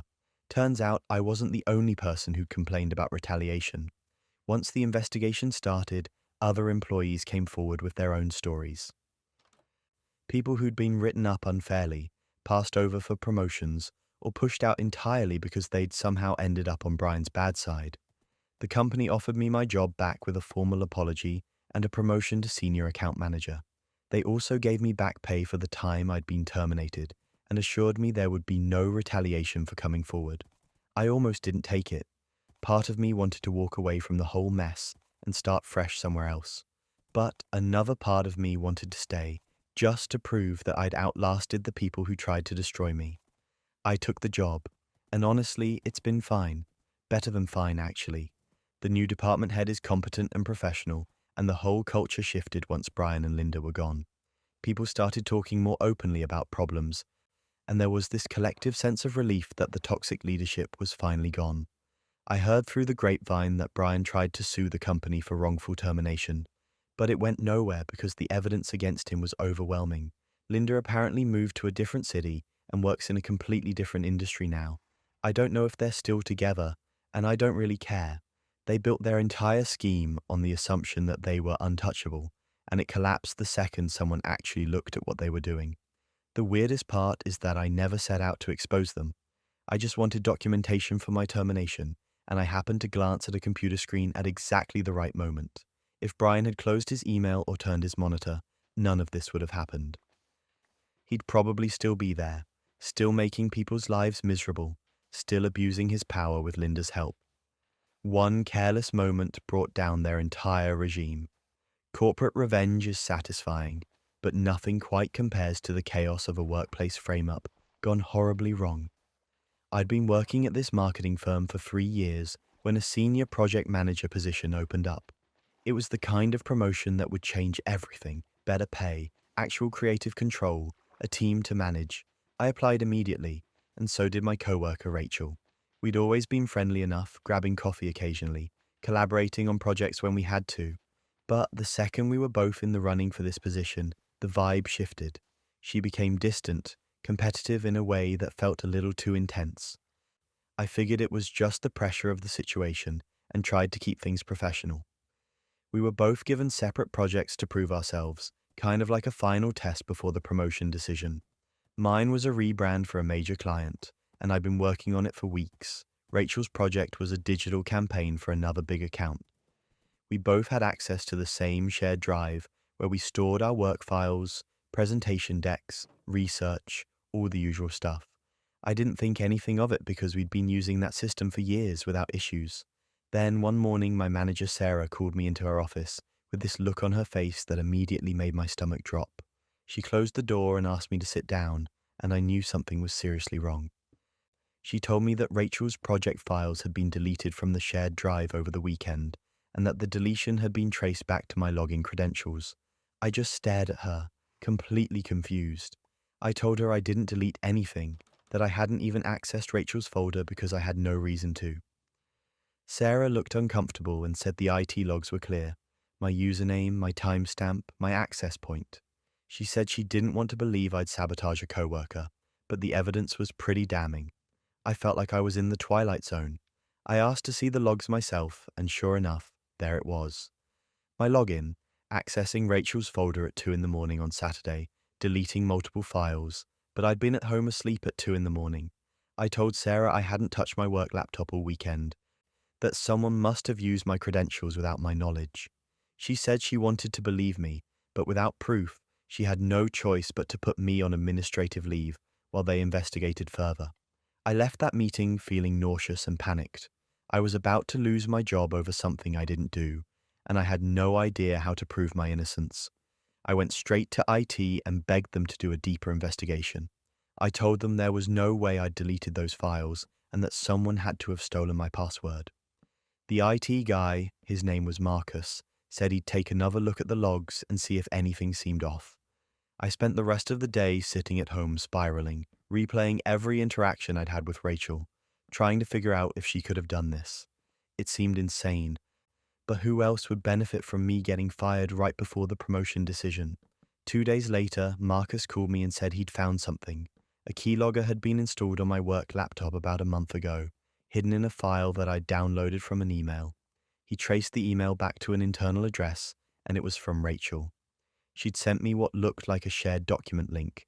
I'd clicked it thinking it was work-related, and it had installed a program that recorded every keystroke I made, including my passwords. She'd been monitoring my login credentials for weeks. I felt this mix of relief and rage. Relief because I finally had proof I didn't do this, and rage because Rachel had gone to insane lengths to frame me. But that wasn't even the worst part. While Marcus was telling me all this, my phone started blowing up with messages from coworkers. I checked Slack, and there was chaos in our team channel. Someone had posted a screenshot of a voice note that Rachel had accidentally sent to the group chat instead of a private DM. The voice note was Rachel talking to her friend, and she was bragging about the whole plan. I listened to it, and I couldn't believe what I was hearing. She laid out everything. How she'd sent me the keylogger, how she'd stolen my password, how she'd logged in using my credentials and deleted her own files to make it look like I'd sabotaged her. She said things like she'll never see it coming and I'll finally get that promotion without her in the way. She was laughing about it, talking about how smart she was and how I was probably panicking right now. The voice note was maybe 45 seconds long, and it was a full confession. Rachel must have realized her mistake immediately, because the message was deleted within 30 seconds. But it was too late. 3 people had already downloaded the audio file, and screenshots of the message were circulating in private chats. Marcus told me he'd already forwarded the recording to Sarah, and that I should come back to the office. I walked into Sarah's office an hour later, and Rachel was already there. She looked like she'd been crying, mascara smudged, face red. Sarah played the voice note in front of both of us, and I watched Rachel just crumble. She tried to claim it was taken out of context, that she was joking with her friend, but there was no way to spin a 45-second confession as a joke. Sarah told her she was being terminated effective immediately, and that security would escort her out. Rachel looked at me with this expression I'll never forget, part hatred, part desperation, and then she just left without saying anything. Sarah apologized to me, said the company took this incredibly seriously, and that I was being reinstated immediately. She also said that after everything I'd been through, and given the quality of my work on the project, the promotion was mine if I still wanted it. I accepted, obviously. I wasn't about to let Rachel's psychotic plan ruin the opportunity I'd worked years for. Rachel's termination wasn't quiet. Word spread fast in our industry because people talk, and what she did was so extreme that it became a cautionary tale. She tried to get hired at a few other firms, But every time someone called for a reference or did a background check, the story came up. Last I heard, she'd left the industry entirely and was working in a completely different field. I don't feel bad about that. She tried to destroy my career and almost succeeded. The fact that her own arrogance and carelessness brought her down feels like poetic justice. I got the promotion, kept my reputation intact, and learned a very valuable lesson about trusting people in competitive environments. I also changed all my passwords, enabled two-factor authentication on everything, and never click on links from coworkers without verifying them first. Marcus from IT actually became a good friend after all this, because he's the one who saved my career by digging deeper into those logs. The whole thing still feels surreal sometimes.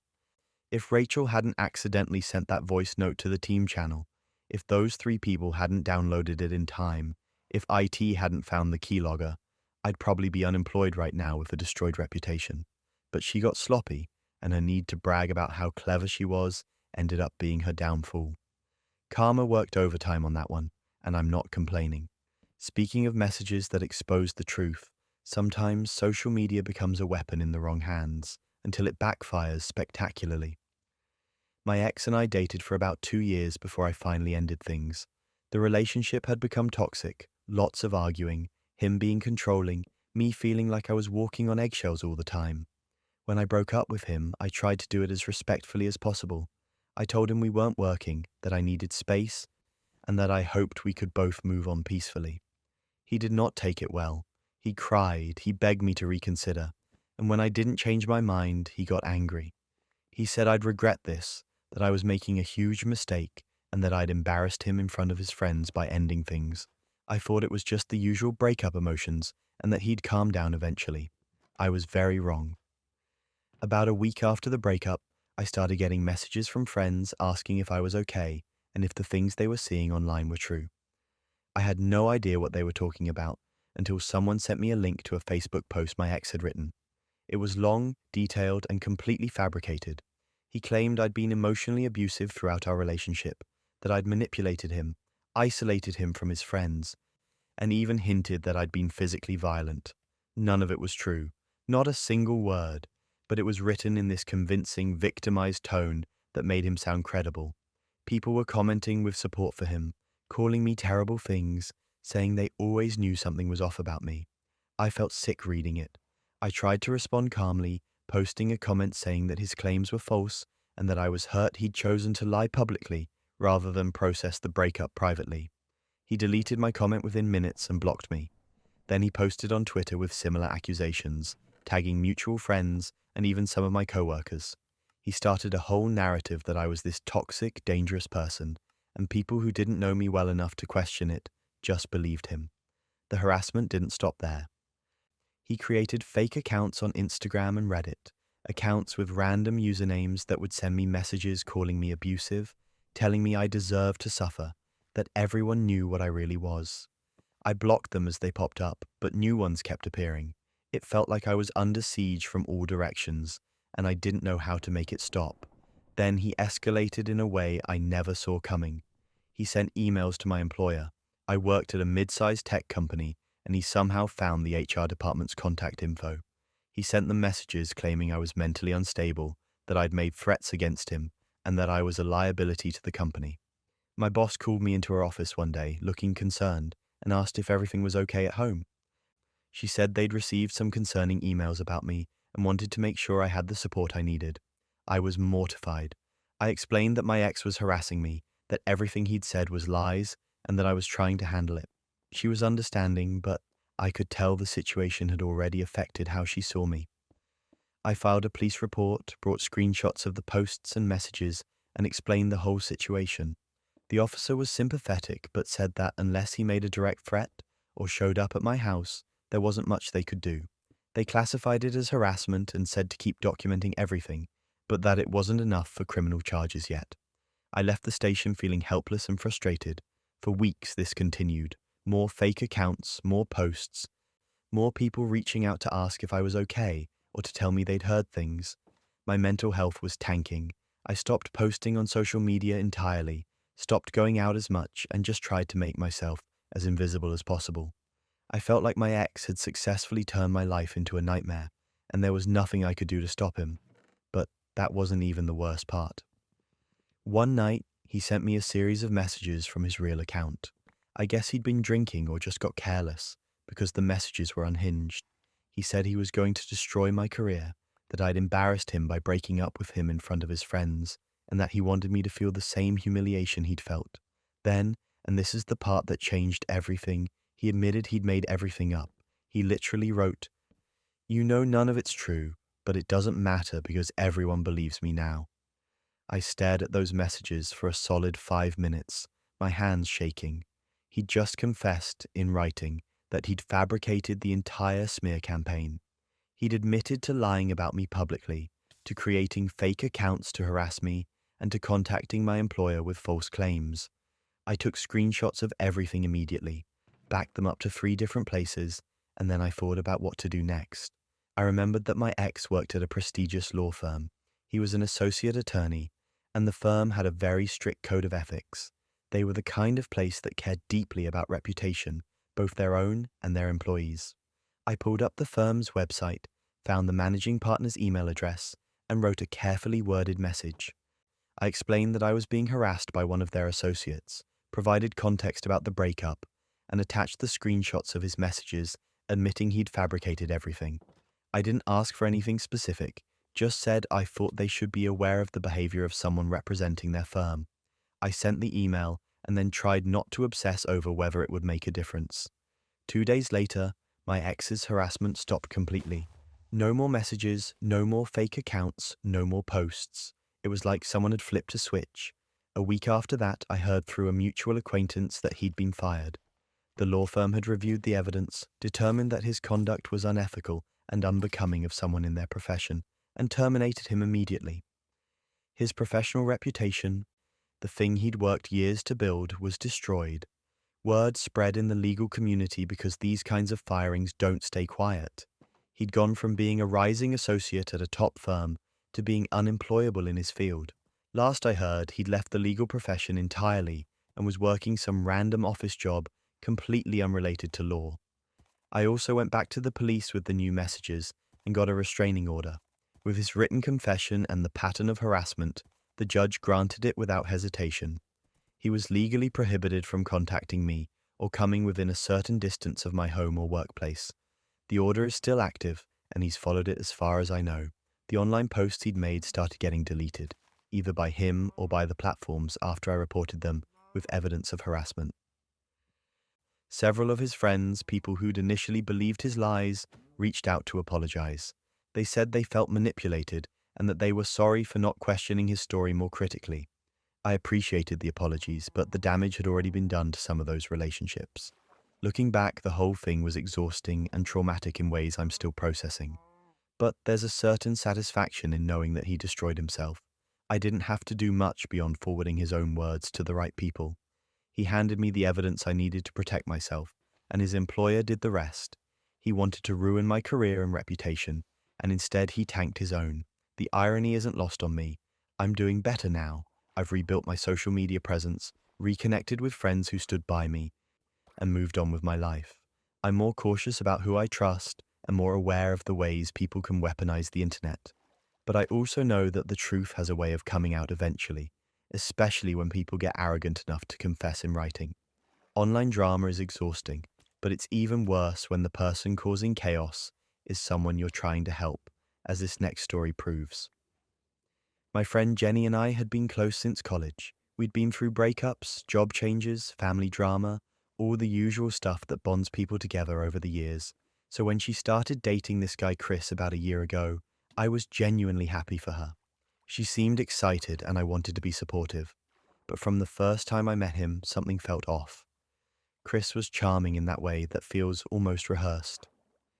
He said all the right things, complimented Jenny constantly, but there was this edge to him that I couldn't quite place. At first I thought maybe I was just being overprotective or jealous that my friend was spending less time with me, but then I started noticing patterns. Jenny stopped coming to our weekly brunches. She'd cancelled plans last minute with vague excuses. When we did hang out, her phone would buzz constantly, and she looked stressed every time she checked it. I asked her once if everything was okay, and she said Chris just liked to stay in touch throughout the day. She framed it like it was sweet, like he was just really into her. But I'd seen the messages when her phone was on the table. They weren't sweet. They were questions about where she was, who she was with, when she'd be home. It felt more like surveillance than affection. Then I noticed she'd stopped posting on social media. Jenny used to share everything, photos with friends, updates about her life, random thoughts. Suddenly her accounts went quiet. When I asked about it, she said Chris thought social media was superficial and that they were focusing on their relationship instead. That's when I knew I had to say something. I invited her to coffee, planning to gently bring up my concerns. I'd rehearsed what I was going to say, how I'd frame it so it didn't sound like I was attacking Chris, but just looking out for her. But before I could even start, Jenny looked at me with this serious expression and said we needed to talk. She told me she needed to distance herself from me for a while. I just stared at her, completely blindsided. She said Chris had opened her eyes about my toxic behavior, that he'd helped her see how I was always trying to control her life and make her doubt her relationships. I asked what she was talking about, and that's when she pulled out her phone. She showed me screenshots of text conversations that were supposedly between me and another friend, messages where I was apparently talking badly about Jenny, saying she was clingy, that her relationship with Chris was pathetic, that I was tired of babysitting her emotions. I looked at these messages and felt my stomach turn. I'd never said any of that. I'd never even had those conversations. I told her the screenshots were fake, that I would never talk about her that way. I asked her to look at them closely, and when I did, I could see the formatting was off. The timestamps didn't match up with when I was actually online. The font was slightly different than our actual text threads, but Jenny wasn't listening. She'd already made up her mind. Chris had gotten to her first, planted these seeds of doubt, and now everything I said just sounded like excuses. She said she needed space, that maybe we could reconnect in the future, but right now she needed to focus on people who actually supported her. I tried one more time to explain, to show her our real message history, but she cut me off and said she had to go. Chris was waiting for her. I watched her leave that coffee shop feeling completely helpless. I texted her a few times over the next weeks, just trying to keep the door open, but she never responded. I talked to our mutual friends, and they'd all been slowly cut off too. Chris had systematically isolated her from everyone who cared about her, and he'd done it by making her think we were the problem. The level of manipulation was honestly terrifying. I wanted to do more, to somehow force her to see what was happening, but I also knew that pushing too hard would just confirm whatever narrative Chris had built. So I backed off. I sent her one final message saying I'd always be there if she needed me, and then I waited. 6 months went by. I thought about Jenny constantly, wondered if she was okay, hoped that she'd figure it out on her own. Then one night my phone rang at almost midnight. It was Jenny, and she was crying so hard I could barely understand her. She said she'd left Chris, that she needed help, that she was sorry. I drove to pick her up from a gas station parking lot. She looked terrible, exhausted and scared. She told me everything, how Chris had become increasingly controlling, monitoring her every move, accusing her of cheating if she talked to anyone else, how he'd started getting physical when she questioned him, pushing her at first, then escalating to hitting, how she'd finally realized she needed to leave when he'd thrown her phone across the room and she saw the fear in her own reflection in the broken screen.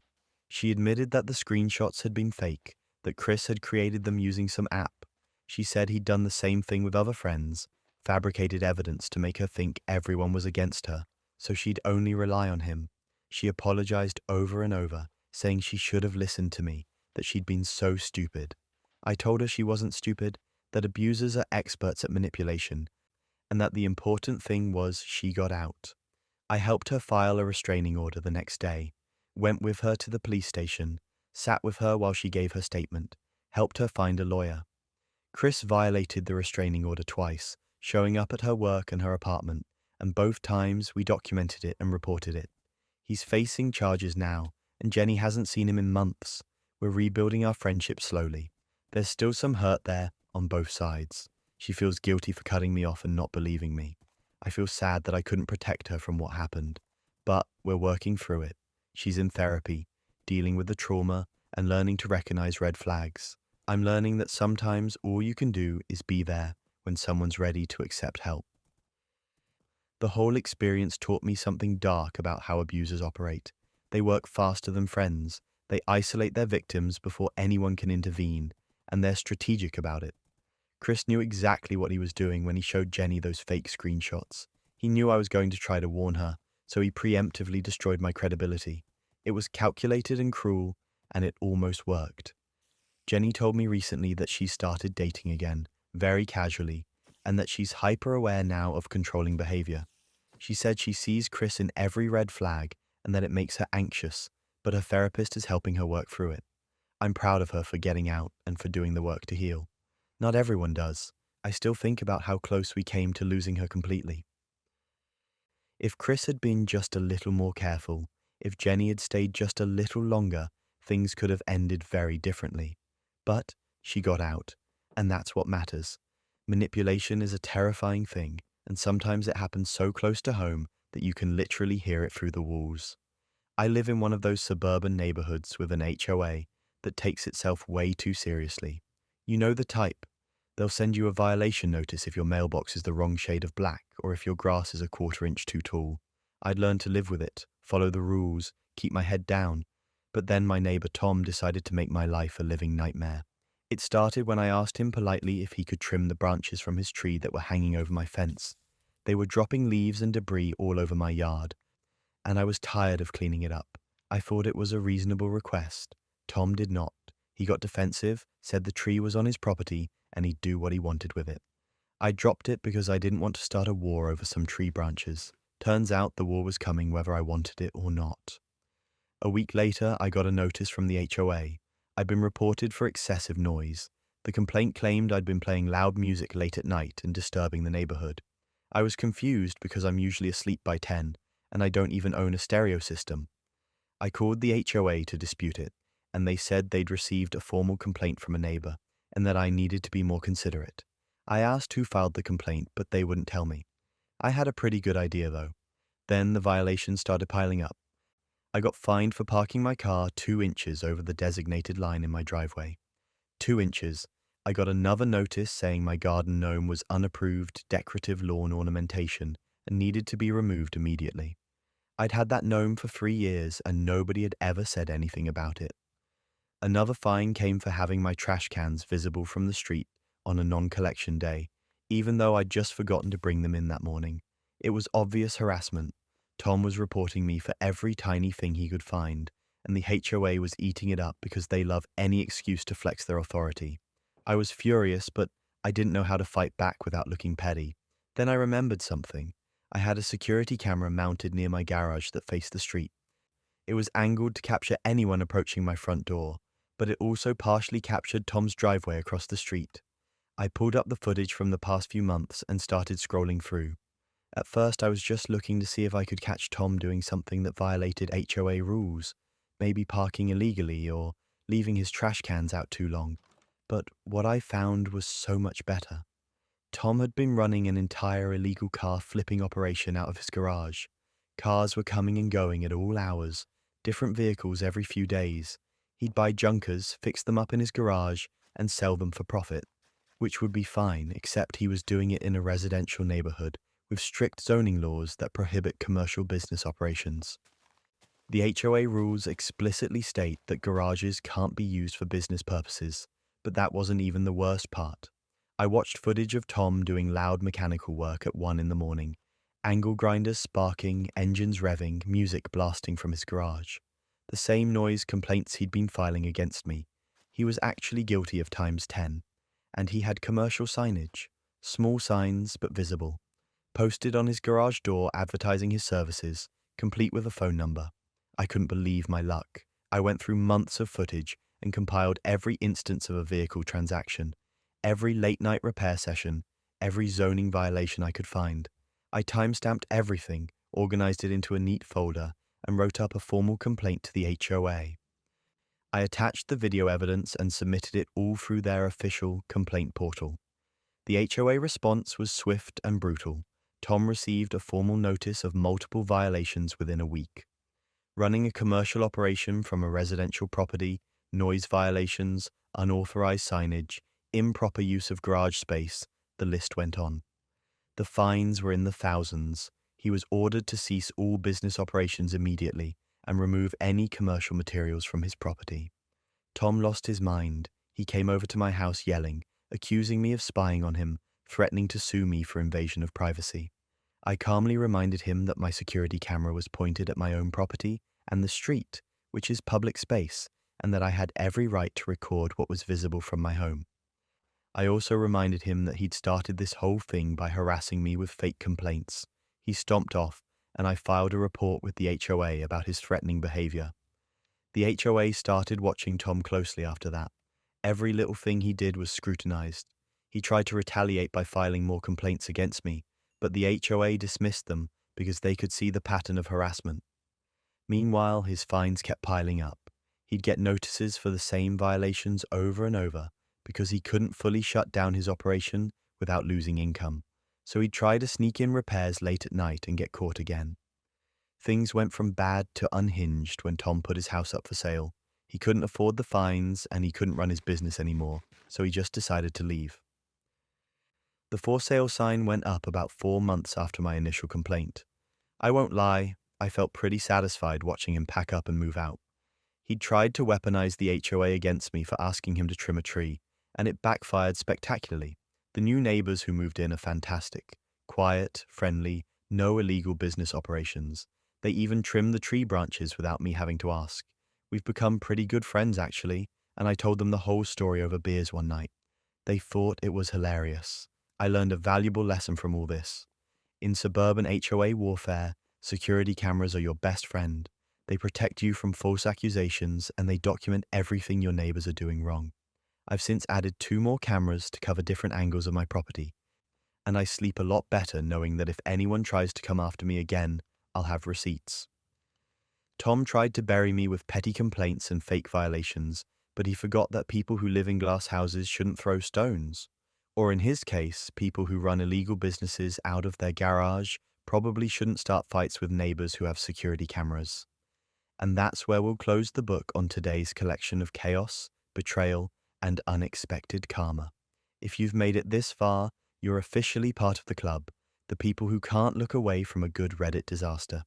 Sweet dreams, everyone, and remember, the truth always finds a way to come out, whether it's through a Wi-Fi network, a misplaced screenshot, or a voice note sent to the wrong chat. Sleep well knowing your secrets are safe, for now. See you in the next one.